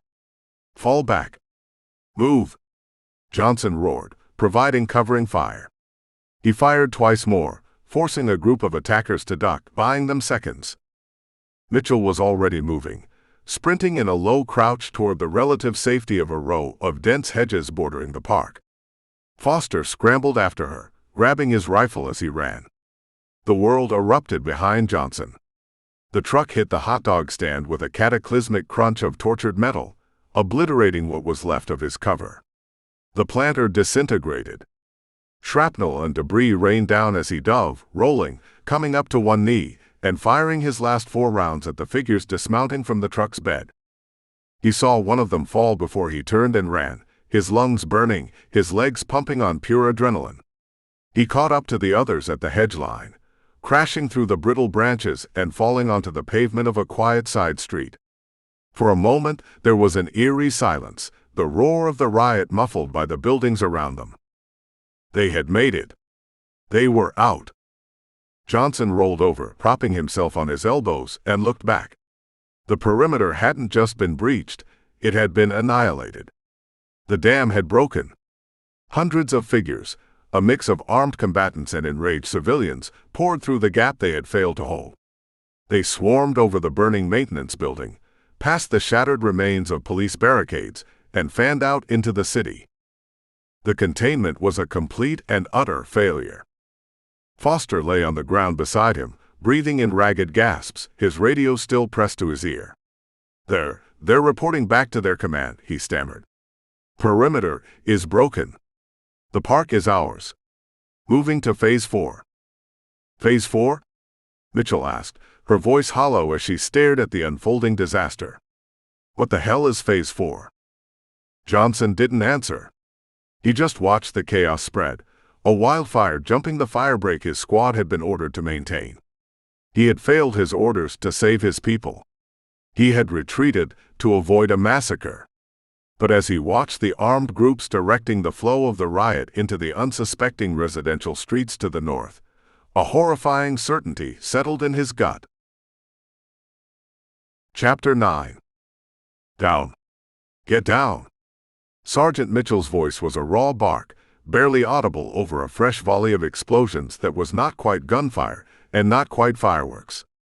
A shower of sparks and hot ball bearings rained down across the concrete maintenance shed they were using as their last defensible position. "What the hell was that?" Lance Corporal Johnson yelled, peering over the edge of the building's roof. The air was thick with a chemical stench that stung his nostrils. "They're using air-burst IEDs now. Scrap metal and commercial-grade blasting caps packed into mortar tubes. Crude but effective." Mitchell was already reloading the last magazine for her Glock. Her movements were economical, betraying none of the frantic energy of the battle. "They're trying to flush us out. Pin us so their ground teams can move up." Below them, the park was a vision of hell. The northern perimeter had ceased to exist 20 minutes ago, replaced by a churning sea of bodies that surged against their tiny island of concrete and steel. "Foster, anything?" Johnson called down to the private, who was wedged in the building's doorway, his radio his only weapon. "It's not just chaos, Sergeant." Foster's voice was strained, his face illuminated by the flickering glow of his radio's display. "I've got him. I've got their shot caller. He's on an open commercial frequency, cycling every 30 seconds. He's a pro. He's directing them like a chess master." "Put him on speaker," Johnson ordered. Foster complied, and a calm, detached voice filled the small space, a chilling counterpoint to the screams and explosions outside. "Fire Team Charlie, you have the flank. Use the smoke from the bus fire for cover. Advance on the west side of the target structure. Box them in.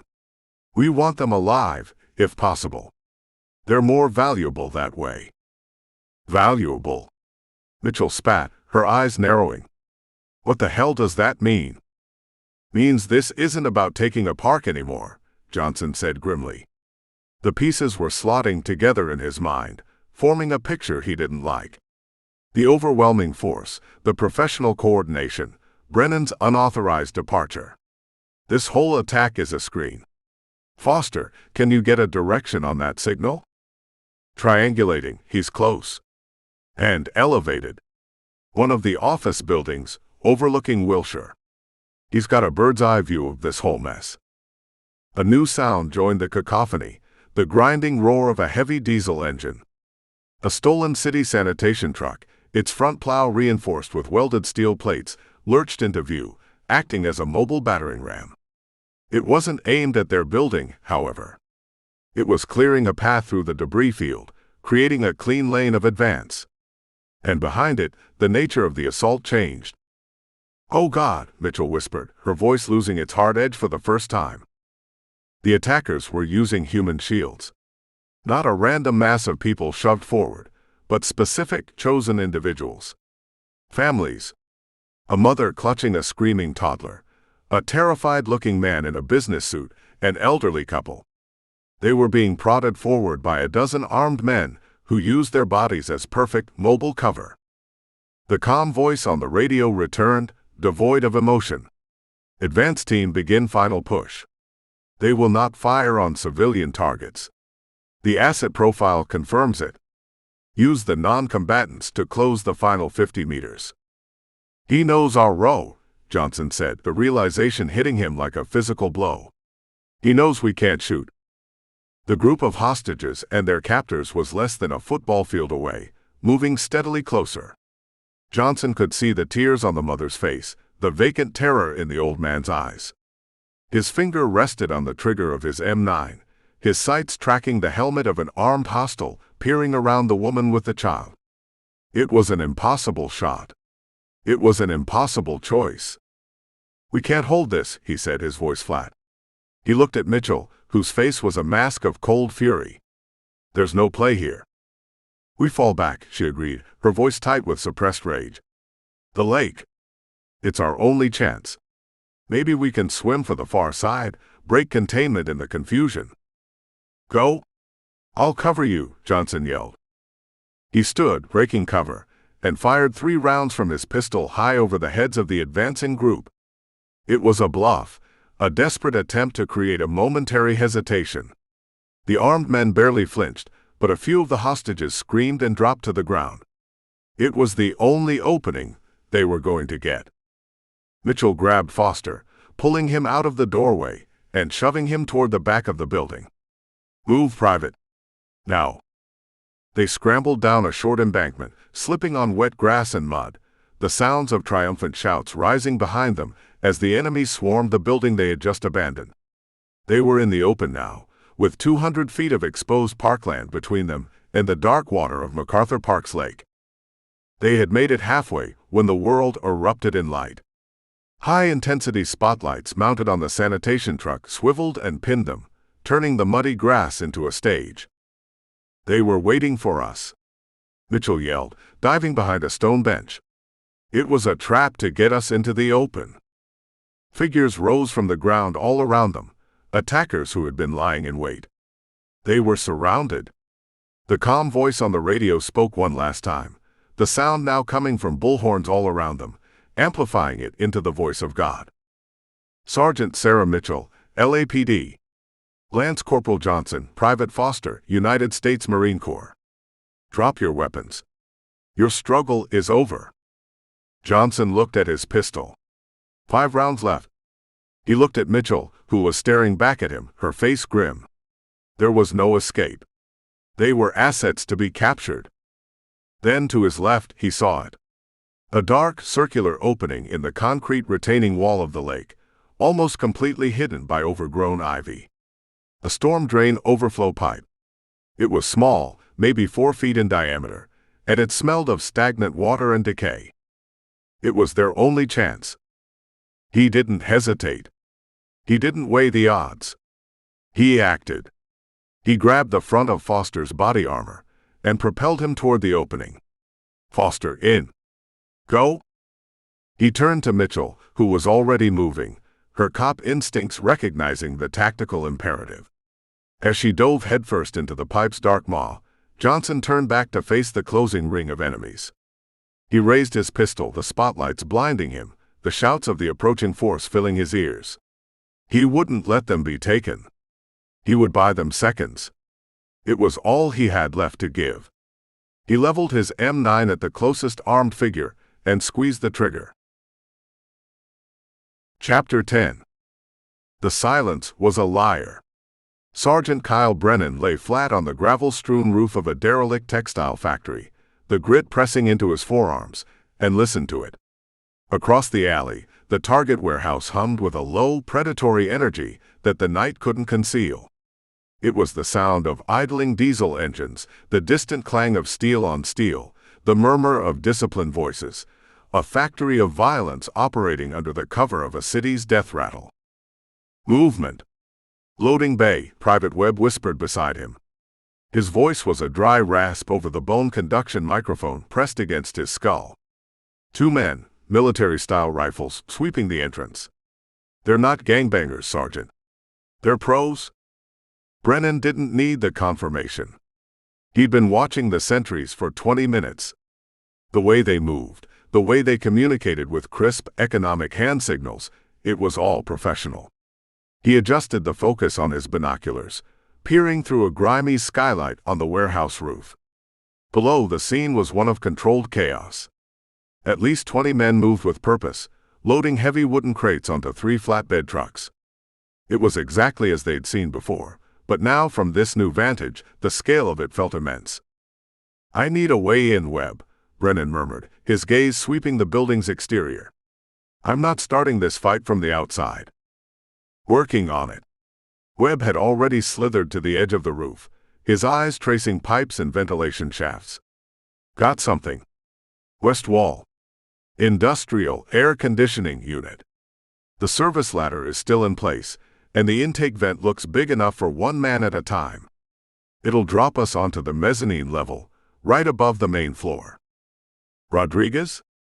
Brennan looked to his medic, who was providing rear security, her rifle trained on the dark street behind them.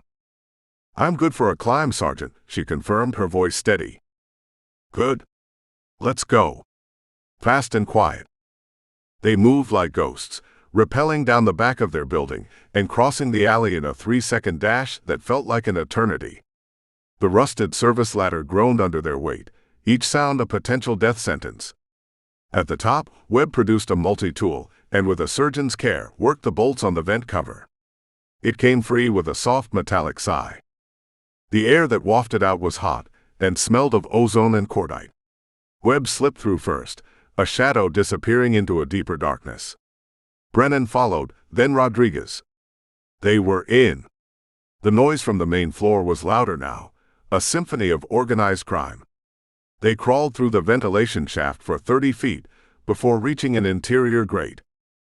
The view was perfect. They were on a catwalk some 40 feet above the main floor, hidden in the shadows of the warehouse's massive ceiling trusses. Below them, the operation was in its final stages. Men were using forklifts to load the last of the heavy crates. Brennan zeroed in on one crate that had a splintered corner.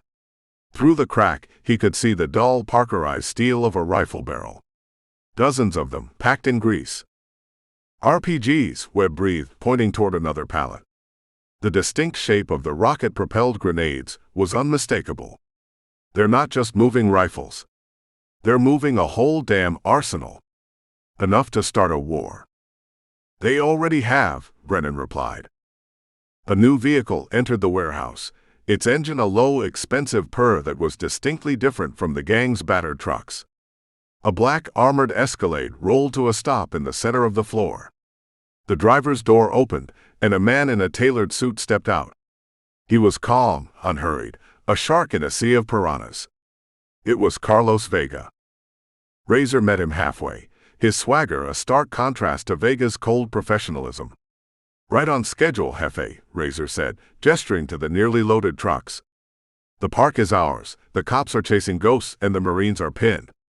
Your little city-wide distraction worked perfectly. It is not a distraction, Razor, Vega corrected him, his voice carrying clearly up to the catwalk.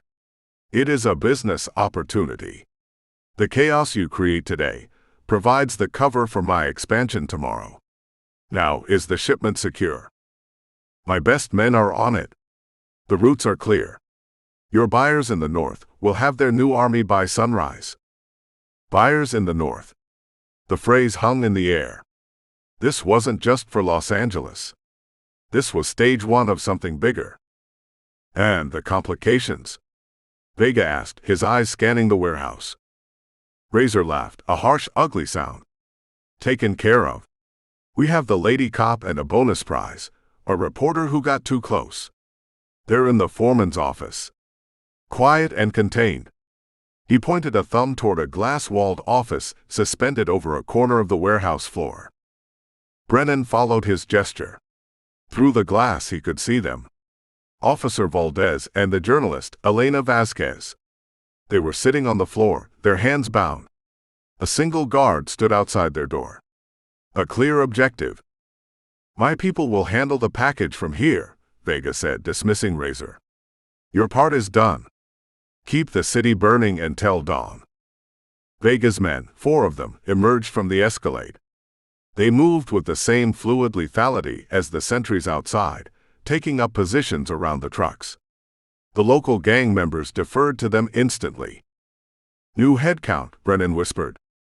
Webb was already counting. "Razor has at least 20 on the floor." Vega brought 4 of his own personal guard, plus the sentries we saw outside. "We're looking at close to 30 hostiles, Sergeant. All heavily armed.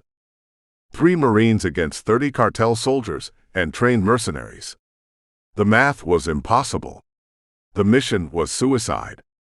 Retreat was the only logical option.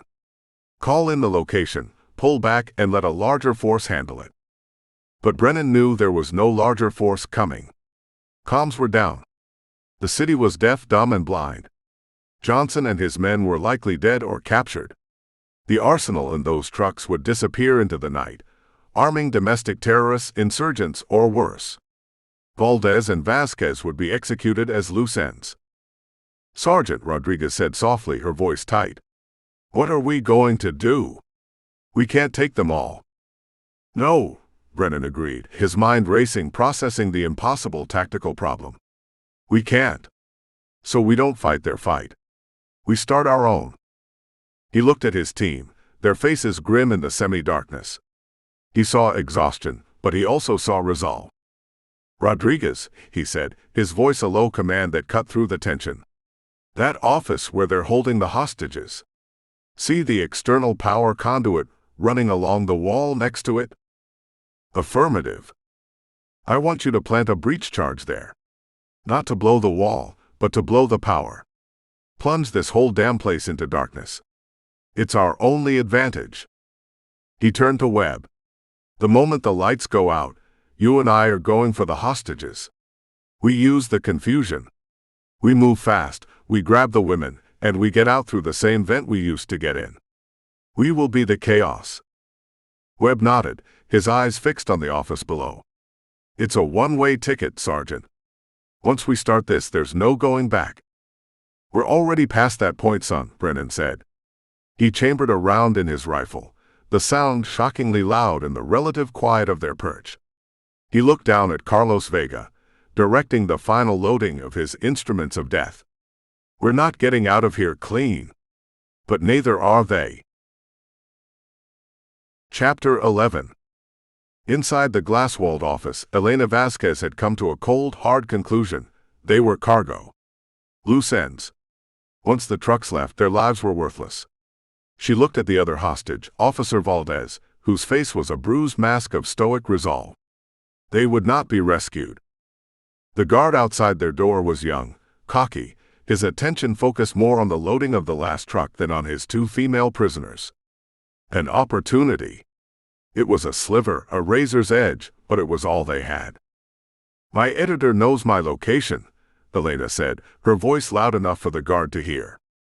"The GPS on my camera is active. When the police find your bodies, they'll find us." The guard turned, his face twisting in a sneer. He opened the door. "What did you say, you crazy bee?" That's when the world ended. A deafening crack boom shook the entire warehouse, and every light in the cavernous space instantly died. The guard was thrown off balance by the shockwave as the office door swung wildly. In the sudden, absolute blackness, Elena didn't hesitate. She threw herself sideways, crashing into the guard's legs. He went down with a surprised grunt. Simultaneously, from the catwalk above, Sergeant Brennan gave the order. "Execute." He and Webb launched themselves forward along the dark catwalk, moving toward the stairs at the far end. Below, the warehouse floor was a scene of chaos. Shouts in Spanish and English echoed in the blackness. A few emergency lights on the trucks flickered on, casting long, erratic shadows and creating a disorienting strobe effect. Those lights were all the enemy needed. Muzzle flashes erupted from the cartel soldiers as they recovered, firing blindly into the darkness. "Rodriguez!" Brennan yelled into his mic. "Covering fire. Now!" From her perch, Corporal Rodriguez sighted down her rifle, the confusion below a tactical map of opportunity. She fired a 3-round burst into the engine block of the lead truck, creating a shower of sparks that drew the attention of half a dozen gunmen. "Hostiles concentrating fire on the north exit," she reported, her voice calm. "I've got you covered." Brennan and Webb used the distraction to clatter down the metal staircase, hitting the concrete floor at a run. 2 cartel soldiers turned toward the sound, raising their rifles. Webb was faster. 2 double taps from his M4, and the men crumpled to the ground before they could get a shot off. The young private moved with a lethal grace Brennan had only seen on training ranges. The firefight had forged him into a weapon. "Office 12 o'clock. Brennan shouted, leading the way. They sprinted across the floor, weaving between crates and equipment. A bullet ricocheted off a forklift tine next to Brennan's head, close enough for him to feel the heat. Up on the catwalk, Rodriguez was now the single most obvious target. Bullets sparked all around her position.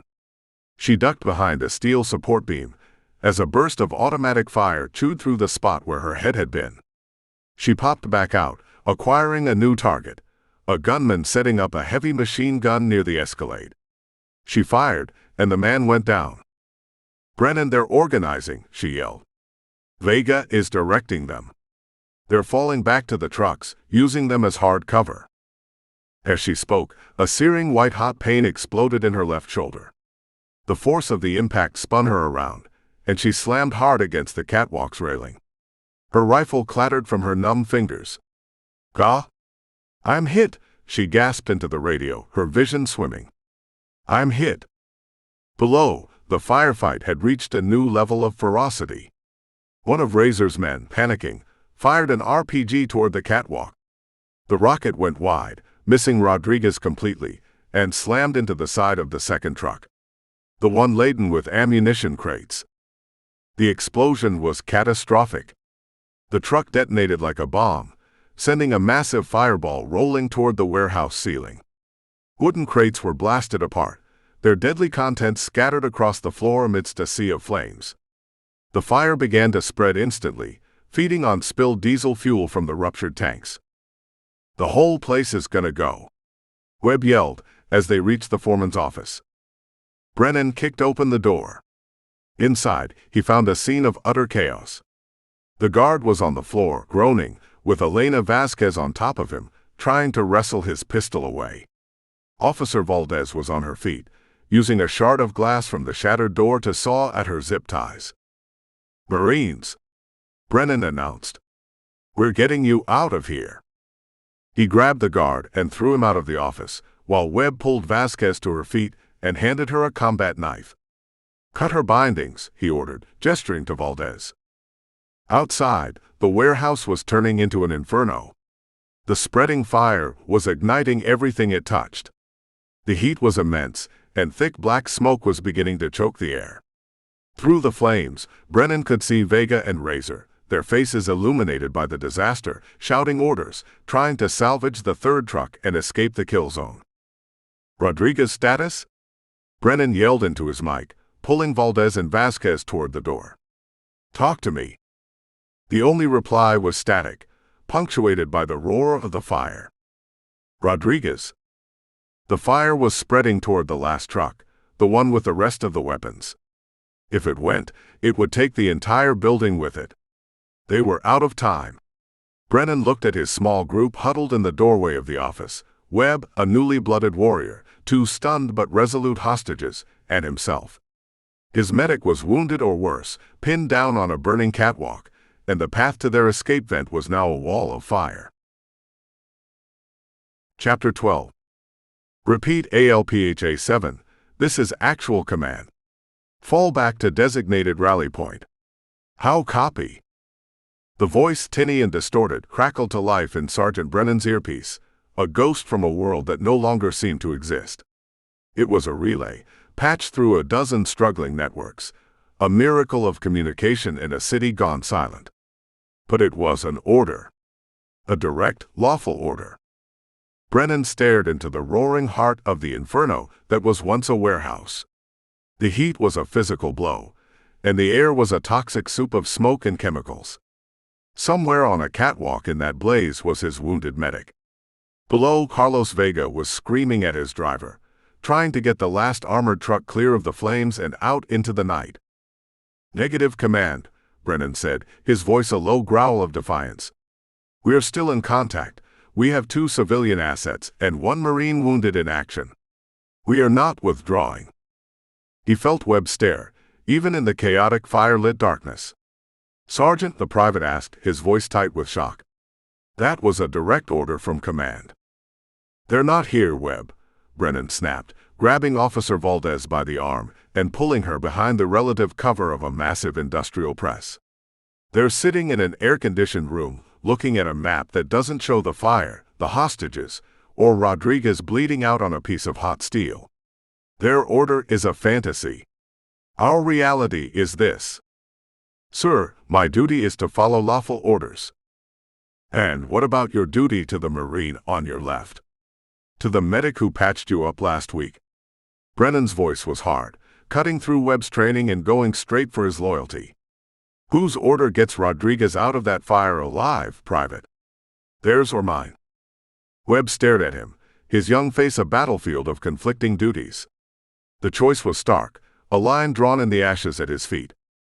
100 yards away and 40 feet underground, that choice was being made possible by Private Danny Foster.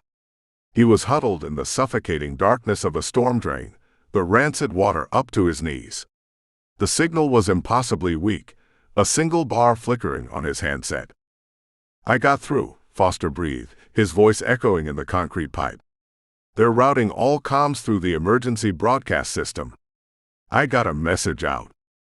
"Did you tell them about Johnson?" Sergeant Mitchell asked.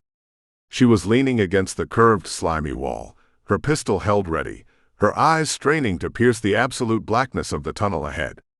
They had heard the volley of his pistol shots, then the triumphant shouts of the gang, then silence. "I told them we were compromised and separated," Foster replied, his voice hollow. "I told them our last known position. I didn't know what else to say."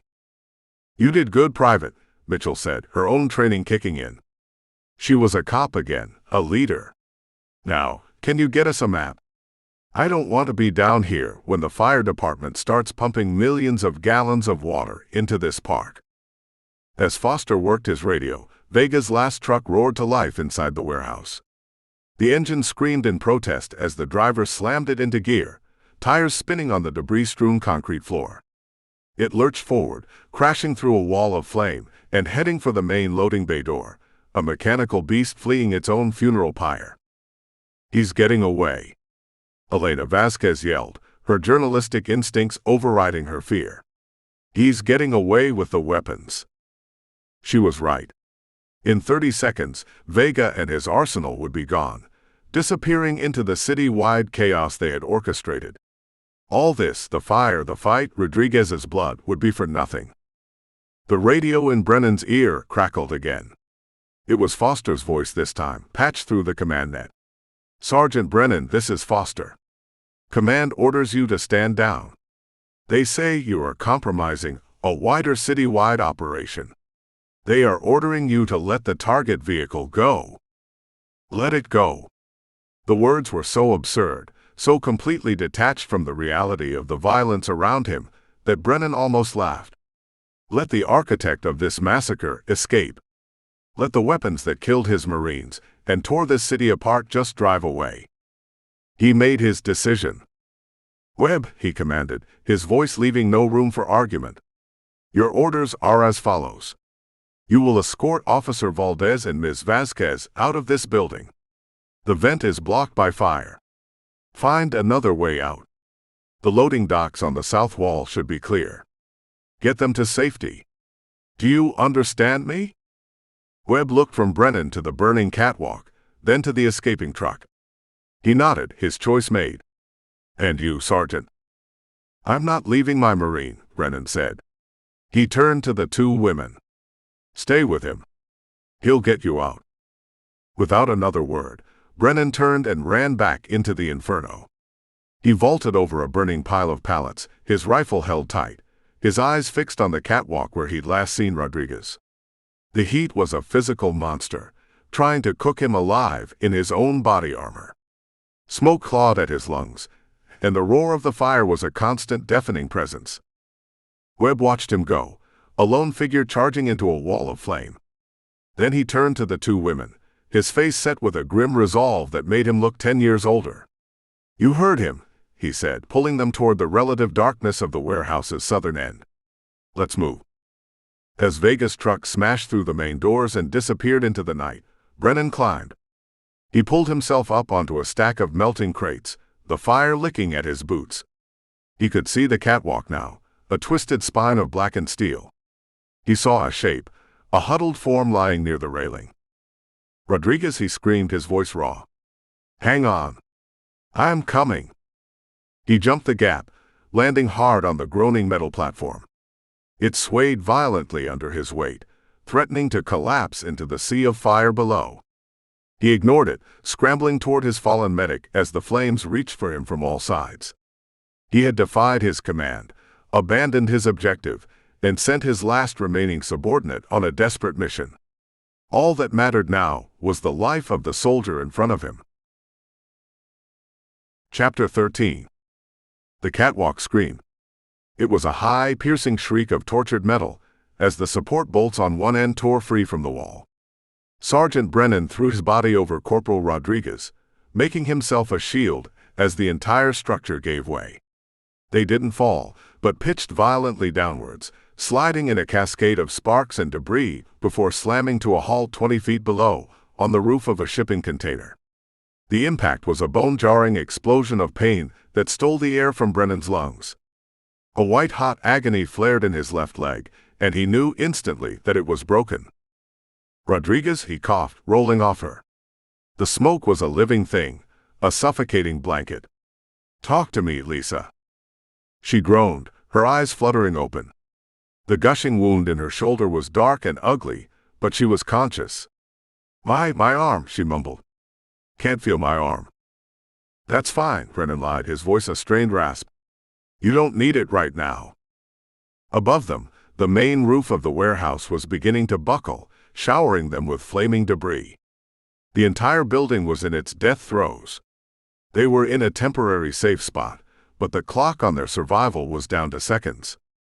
Meanwhile, at the south loading dock, Private Webb shoved the two women behind a stack of empty pallets. The bay door was 50 feet away, a rectangle of clean night air that was their only path to survival. Between them and that door stood Razor and the last three of his crew. The cartel Lieutenant Vega may have fled, but Razor was a different breed. This was his territory, his operation, and he wasn't leaving without a pound of flesh. Nowhere left to run, Marine. Razor bellowed, his face a demonic mask in the firelight. He held a wicked-looking combat knife, eschewing a firearm for something more personal. You cost me millions tonight. You cost me my best men. You did that yourself, Webb shot back, his rifle pressed tight to his shoulder. He fired a 2-round burst, forcing Razor's men to duck for cover. Walk away. You don't have to die here. This is my home. Razor screamed, a man pushed past all reason. And you're trespassing. He gave a sharp nod to his men, who opened fire, pinning Webb down. Under the cover of the gunfire, Razor broke right, sprinting with surprising speed, using the chaos to flank Webb's position. He's coming around. Officer Valdez shouted, her police instinct screaming. She had no weapon, but she had a target. Webb knew he couldn't fight them all. He was focused on the two gunmen in front when he heard Valdez yell. He pivoted just as Razor lunged out from behind a pillar. The knife slashed downwards, aimed at Webb's throat. Webb reacted on pure instinct, twisting his body and bringing his rifle up like a club. The steel stock connected with Razor's wrist with a sickening crack. The knife flew from the gang leader's numb fingers. Webb followed through, slamming the butt of his rifle into Razor's face. The man staggered back, blood pouring from his nose, but he wasn't down. He was a cornered animal, fueled by rage and meth. Elena Vasquez saw the knife skid across the floor, landing near a pile of debris. She also saw something else lying beside it, her camera. Battered and scorched but intact. Proof. It was the only thing that gave this senseless violence any meaning. As Razor lunged for Webb again, Elena acted. She didn't run. She didn't scream. She sprinted for the camera. One of Razor's men saw her and swung his rifle around. Before he could fire, a single shot cracked from Valdez's direction. The officer, using the pistol she'd retrieved from the fallen office guard, had fired her first and only round. The gunman crumpled. The distraction was all Webb needed. As Razor turned his head toward the sound, Webb closed the distance. He drove his shoulder hard into the bigger man's chest, then brought his knee up with brutal fight-ending force. Razor gasped, his eyes wide with shock, before Webb spun him around, locking him in a chokehold. "It's over," Webb grunted, squeezing with all his might. Razor thrashed, his hands clawing at Webb's arms, but the Marine's grip was iron. A few seconds later, the gang leader went limp, his reign of terror ending with a final choked sigh on the floor of a burning warehouse. "Webb!" "The roof!" Valdez screamed. The shrieking of metal above them was reaching a crescendo. Elena snatched her camera from the floor just as a massive steel truss tore loose and plunged downwards, aimed right for them. "Move!" Webb roared. He grabbed both women and threw them with all his strength toward the open bay door. They tumbled out onto the cool night pavement as the entire southern section of the warehouse collapsed behind them in a final apocalyptic roar of fire and twisted steel. Back in the rubble, Brennan felt the world disintegrate. He saw the roof give way and did the only thing he could. He dragged Rodriguez off the shipping container, and they tumbled into a small triangular void created by two massive fallen concrete beams. The world turned to thunder, pressure, and pain. Tons of debris crashed down around their fragile shelter. Then darkness and an almost deafening silence, punctuated only by the hiss of the dying flames and his own ragged breathing. He tried to move his left leg and screamed, the sound swallowed by the rubble. It was pinned, crushed. He was trapped. He reached out a trembling hand, ignoring the searing pain, and felt for Rodriguez's neck. His fingers found a pulse. Faint, thready, but it was there. She was alive. Outside, Webb pushed himself to his feet, staring at the mountain of fiery wreckage that had, moments before, been a building. Brennan and Rodriguez were inside. The sirens were getting louder now, a chorus of approaching help that was far too late. Elena Vasquez clutched her camera to her chest like a holy relic. The footage on its memory card was the only testament to the sacrifice made inside that tomb of steel and fire. It was the proof of why the city burned, the evidence that would expose the rot. But as she looked at the rubble where the Marines were buried, she knew it was a truth that had been bought at a terrible, terrible price. Chapter 14. The dawn was a smear of bruised purple and dirty orange, a sky that looked as battered as the city beneath it. The air, even miles from MacArthur Park, tasted of smoke. For Sergeant Mitchell, crawling out of a storm drain into a looted electronics store felt like surfacing on another planet. She and Private Foster stood there for a moment, covered in filth, listening. The sounds were wrong. The distant, focused chaos of the park had been replaced by a city-wide cacophony, sirens everywhere, alarms ringing with no response, and sporadic gunfire that was too close for comfort. The perimeter hadn't just collapsed, it had been a soap bubble, and now the soap was everywhere. "We're 3 miles from the park," Foster said, staring at the GPS on his handset. His face was a pale, exhausted mask. "The riots, they're all the way out here." "The park wasn't the target," Mitchell said, the tactical reality settling in her bones like a deep chill. "It was the ignition. A spark to set the whole city on fire." They had been so focused on containing the blaze, they never realized they were standing on a powder keg. Hours earlier, the first LAFD rigs had arrived at the warehouse to find Private Webb, a wild-eyed Marine standing guard over 2 civilian women and a battlefield. He met the fire captain, a grizzled veteran named Alistair Finch, with a simple, desperate plea. "My team is inside," Webb had said, his voice cracking. "Sergeant Brennan and Corporal Rodriguez. They're in there." What followed was a slow, agonizing ballet of rescue and recovery. Urban search and rescue teams, looking like astronauts in their heavy gear, swarmed the still smoldering mountain of wreckage. For 6 hours they cut through steel and lifted concrete, guided by Webb's best guess and the faint hope of a miracle. They found Rodriguez first, pinned under a steel beam, alive but only just. Then 10 feet away they found Brennan. His leg was horrifically mangled, and he was unconscious from blood loss, but his hand was still resting on Rodriguez's arm, as if he could protect her even in darkness. The media, of course, saw none of this. By mid-morning, Elena Vasquez sat in a sterile debriefing room at a federal building, watching a news report on a wall-mounted television. The anchor, a handsome man with perfect hair, stood before a B-roll of burning buildings. "And the chaos continues into a 4th day," the anchor said gravely. LAPD has confirmed the containment zone around MacArthur Park was completely overrun late last night, leading to a fresh wave of citywide looting and arson. Damages are now estimated to be in the hundreds of millions, with officials blaming the escalation on a catastrophic failure of federal forces to control the situation. The screen flashed a photo of a grim-faced Marine, Johnson, taken during their initial deployment.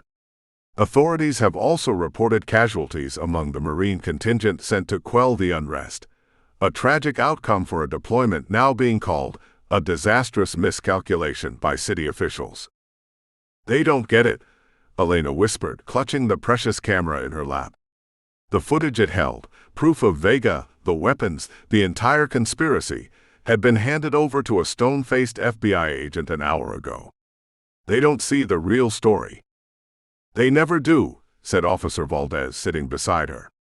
"They see the fire, not the spark. You can't put that in a 90-second soundbite." The door to the debriefing room opened, and a Marine colonel stepped in.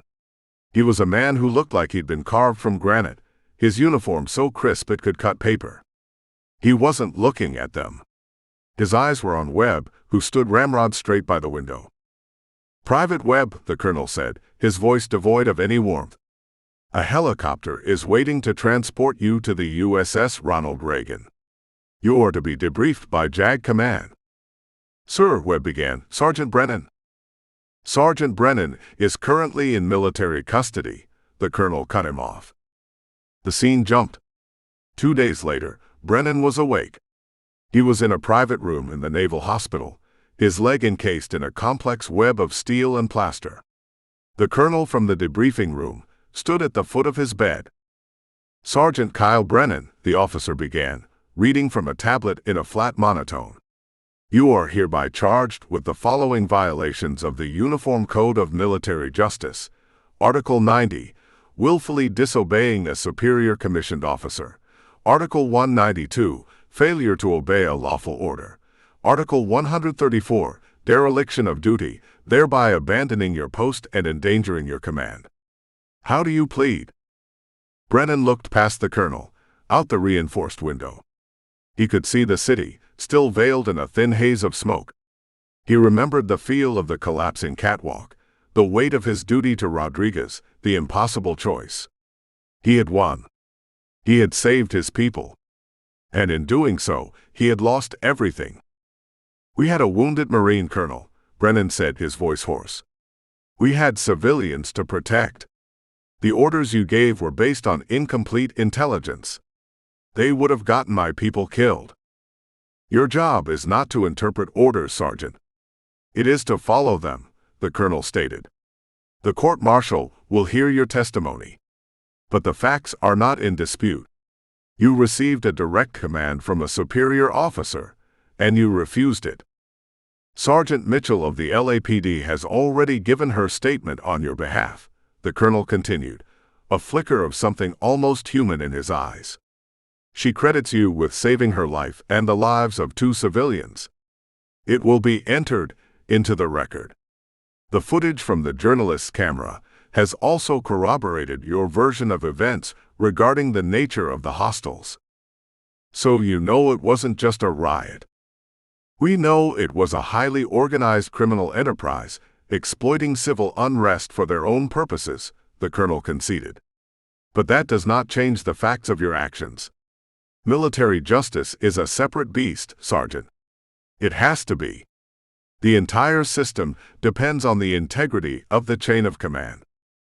The colonel turned to leave. You're confined to this room. A guard is posted outside. Brennan was left alone with the quiet hum of the hospital machines and the weight of his decisions. He had held his tiny corner of the world together, protected his squad, and upheld the highest duties of a Marine as he understood them.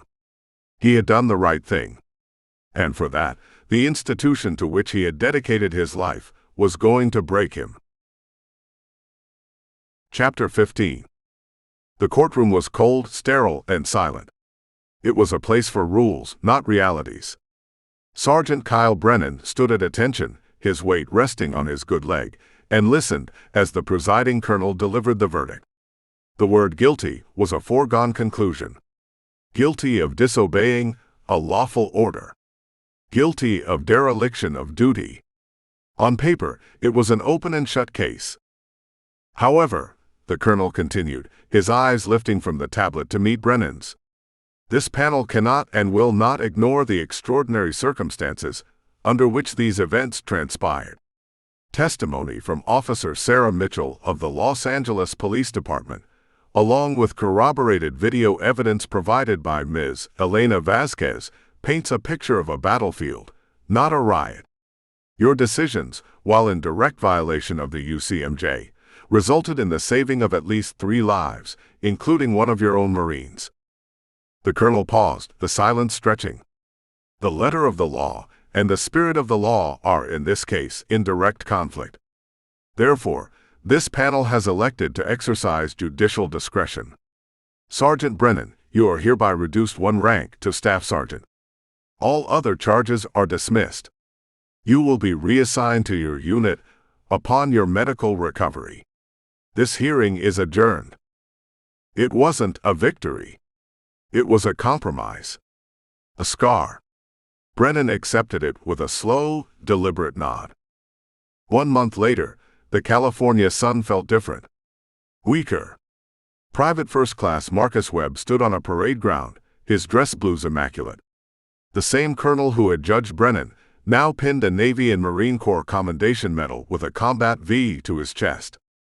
Your actions in the face of overwhelming enemy forces showed courage and initiative well beyond your rank, son, the colonel said quietly, for his ears only. You did the Corps proud. Webb's reply was a clipped, "Thank you, sir." He didn't feel proud. He felt heavy. At night he still saw Razor's face, the life draining from his eyes in the firelight. He had done what was necessary, but the medal felt like a brand. A constant reminder of a choice he'd had to make in a sliver of a second. Later, he found Foster sitting on a bench, staring off at the horizon. "Congratulations on the medal, man," Foster said quietly. "They don't give them for being scared out of your mind," Webb replied, sitting beside him. "Maybe they should," Foster said. "We held the park until we couldn't. We survived. Maybe that's enough." In a physical therapy ward across the base, Corporal Lisa Rodriguez pushed against a resistance machine, her teeth gritted as her rebuilt shoulder screamed in protest. The pain was a good thing. It was real. Sergeant Mitchell, in town for a final debrief, sat watching her. "You're looking stronger, Corporal," Mitchell said. "I feel weaker," Rodriguez countered, letting the weight rest. "We left Johnson in that park. We lost control of an American city. Kyle lost his rank. Did we really win anything?" "You stopped an arsenal from hitting the streets," Mitchell said, her voice firm. She'd been back on patrol for 3 weeks, and the city was different now. The riots had faded, but a nervous tension remained. Gangs were better armed, more organized. You proved that a handful of good people can stand in the fire and not break. In my book, that's a win. It's the only kind of win there is. Rodriguez looked at her shoulder, at the landscape of angry red scars. Maybe Mitchell was right. The reunion happened a week later. Staff Sergeant Kyle Brennan, walking with a cane but otherwise looking as solid as ever, stood before his squad. What was left of it? Webb, Rodriguez, and Foster. ALPHA 7. Listen up, Brennan said, his voice the same gravelly command it had always been. We're reconstituted. We've got 2 new transfers coming in to round out the team. Our operational status is green. We're back in the rotation. There were no speeches about what they'd been through. No mention of the court-martial or the fire. There didn't need to be. It was etched on their faces, present in the way they stood a little closer together. What's the mission, Staff Sergeant? Webb asked, the new rank feeling foreign and wrong. Same as it always was, Private, Brennan said. We go where they send us. We do what needs to be done. The final scene was one of jarring familiarity. The roar of helicopter rotors. The smell of jet fuel. The 5 of them, Brennan, Webb, Rodriguez, Foster, and a new face, a young lance corporal with wide, nervous eyes, sat in the belly of a CH-53C Stallion as it lifted off into a darkening sky.